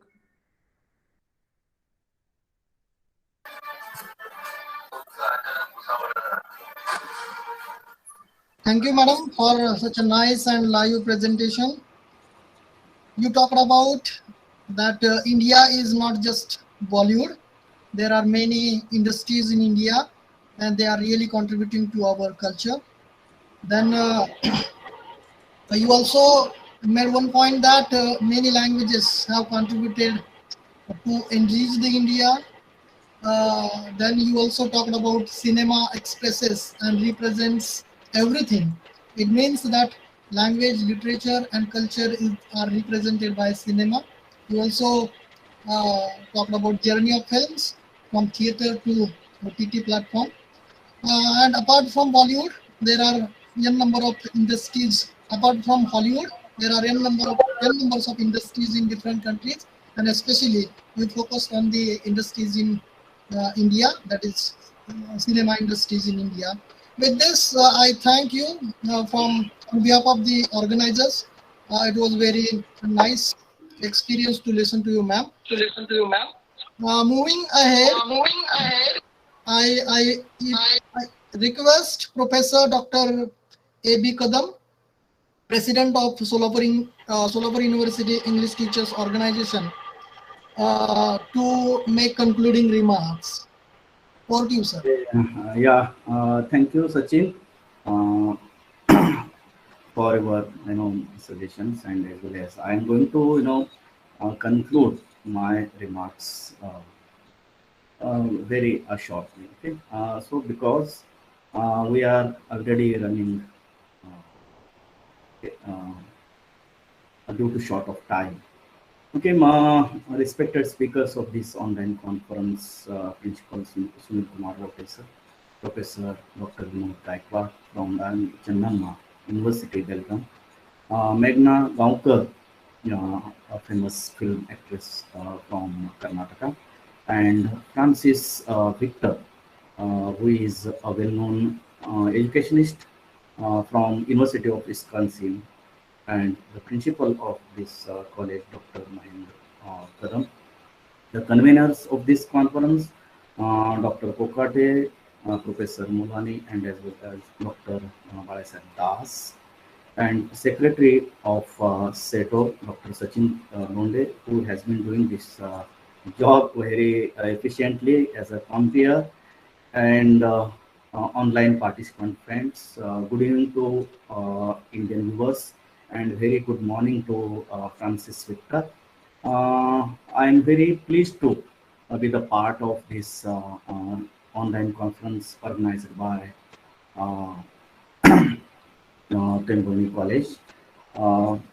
Really, it has enlightened us, because all the speakers, the eminent speakers, have enlightened us on the themes of the seminar. I'm not going to embarrass you with my stray thoughts, because you are chair bound for this conference for more than 3 hours.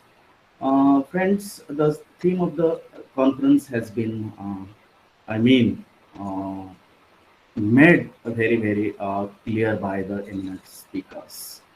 I just begin with the last topic, that is translation studies, as it covers all the preceding topics like language, culture, and literature. Friends, we know that translation is as old as the Tower of Babel. It is not just a linguistic activity. It is also the cultural transmission. Okay, it is cultural activity that focuses not just transference of meaning, but also the transference of culture, and it bridges the gap between two cultures, as it is both linguistic and cultural activity. So, as it is just as I told you, cross-cultural communication. So while translating any text, a translator not only transfers, the meanings of the source text, but also, the linguistic units, but also the cultural universals are communicated, as Dr. Principal Sunil Kumar Laute has, mentioned in his plenary talk. So while translating, any translator fights with equivalents, namely cultural, linguistic, and stylistic. So as Professor Vinod Gaikwad mentioned in his speech, total translation is a myth. Okay, you cannot translate culture. Culture is unique, and the untranslatability of culture has to be understood and realized by the translator while translating any text. It is both gain and loss. As Professor Gaikwad rightly pointed out, his 5 pages novel was morphed to 200 pages. Okay, as the American linguistic A.C. Catford rightly points out that we have to maintain the middle path. Just he mentions that the middle path has to be taken. I mean, you cannot translate, especially when we talk about translation in translation studies, word for word, but sense for sense. So it might have happened with that translator, but Dr. Vinod Gaikwad objected it as it the translator was unable to catch the original nuances of the culture that he depicted in his novel. Okay, it happens while translating any text. Okay, it is not just transference of meaning.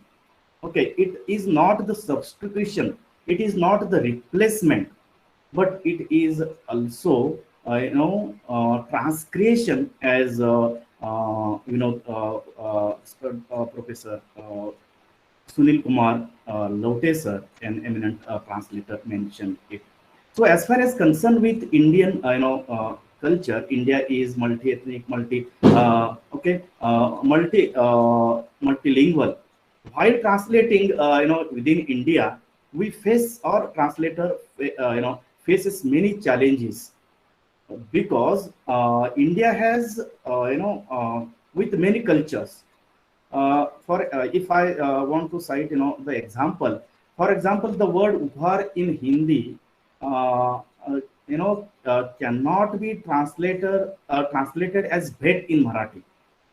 Okay, bed, because in Hindi upar is gift, and in Marathi upar is breakfast or refreshment. So this cultural untranslatability has to be understood. The same case is with shiksha. Okay, in Hindi shiksha is education, and in Marathi it is punishment. So the translator has to realize the cultural inwardness. Okay, cultural inwardness. That means he has to be proficient in both the languages. Both the languages, I mean source language and target language. Really, all the speakers have focused the theme of this particular online conference. Of course, translation is the way to reach the wider world. Okay, there is no no excuse to it. So I thank all the speakers and as well as resource persons, and I also thank Vittal Rao Shinde Arts College Temburni for giving me chance to express my stray thoughts on this conference. Thank you very much once again. Thank you. Thanks a lot. Thank you, sir. Thank you for your careful and noticeable concluding remarks. You observed all the thoughts of the speakers and made very wonderful concluding remarks. Now, I request Professor Dr. Z.B. Mulani for vote of thanks. Professor Dr. Z.B. Mulani for vote of thanks. Sir mike चालू करून बोला. मुलांनी sir mike चालू करून बोला. Mic चालू करा मुलांनी सर. माइक चालू करा तुमचा. मुलांनी सर. केला. ओके, आता बोला. विठ्ठल शिक्षा प्रसारक मंडल निमगावटे संचलित विठ्ठलराव शिंदे आर्ट्स कॉलेज टेंभुर्णी, तहसील माडा, जिला शोलापुर. IQAC और अंग्रेजी, मराठी और हिंदी विभाग तथा सोलापुर विश्वविद्यालय अंग्रेजी टीचर ऑर्गेनाइजेशन के संयुक्त तत्वावधान में आयोजित भाषा, साहित्य, संस्कृति और अनुवाद विषय पर आयोजित इंटरनेशनल संगोष्ठी आज मेरे लिए और मेरे कॉलेज के स्टाफ के लिए बड़ी खुशी का दिन है, क्योंकि हम सभी ने संस्था और प्रधानाचार्य के आदेश और मार्गदर्शन से अंतरराष्ट्रीय संगोष्ठी का आयोजन सफलता के साथ निभाने का प्रयास किया। इस सफलता में चार चांद लगाने वाले बहुत से विद्वान इस संगोष्ठी में मौजूद हैं, जिन्होंने हमारी भावना को और विचारों को झकझोर दिया है। इतना ही नहीं, बल्कि हमारी भावना और विचारों के लिए बहुत सोच के बिंदु दिए हैं। उनके प्रति आभार ज्ञापित करना, धन्यवाद ज्ञापित करना हमारा फर्ज बनता है। प्रत्यक्ष और अप्रत्यक्ष रूप से अनेक गुणीजनों ने योगदान दिया है। आभार ज्ञापित करते समय अनजाने किसी का नाम छूट गया तो मैं पहले ही उनसे माफी चाहूंगा। विठ्ठल शिक्षा प्रसारक मंडल के संस्थापक अध्यक्ष विधायक आदरणीय बबनरावजी शिंदे दादा, संस्था के चेयरमैन विक्रम सिंह शिंदे दादा, हमारे मार्गदर्शक रंजित भैया शिंदे तथा आज के प्रमुख अतिथि और उद्घाटक पुण्य श्लोक अहिल्या देवी होलकर विश्वविद्यालय शोलापुर की vice chancellor doctor Mrinalini Fadnavis ma'am, pro VC doctor Mishra साहब, इंटरनेशनल संगोष्ठी के अमेरिकन विद्वान फ्रांस्कोइस टोचो प्रोफेसर तथा अध्यक्ष विश्व भाषा एजुकेशन विश्वकॉनिक्स विश्वविद्यालय मेडिसन USA, प्रथम सत्र के बीजभाषक डॉक्टर शिवाजी सरगर, अध्यक्ष अंग्रेजी विभाग मुंबई विश्वविद्यालय मुंबई, हिंदी विषय के विद्वान वक्ता प्रधानाचार्य सुनील कुमार लवटे जी, महावीर कॉलेज कोल्हापुर,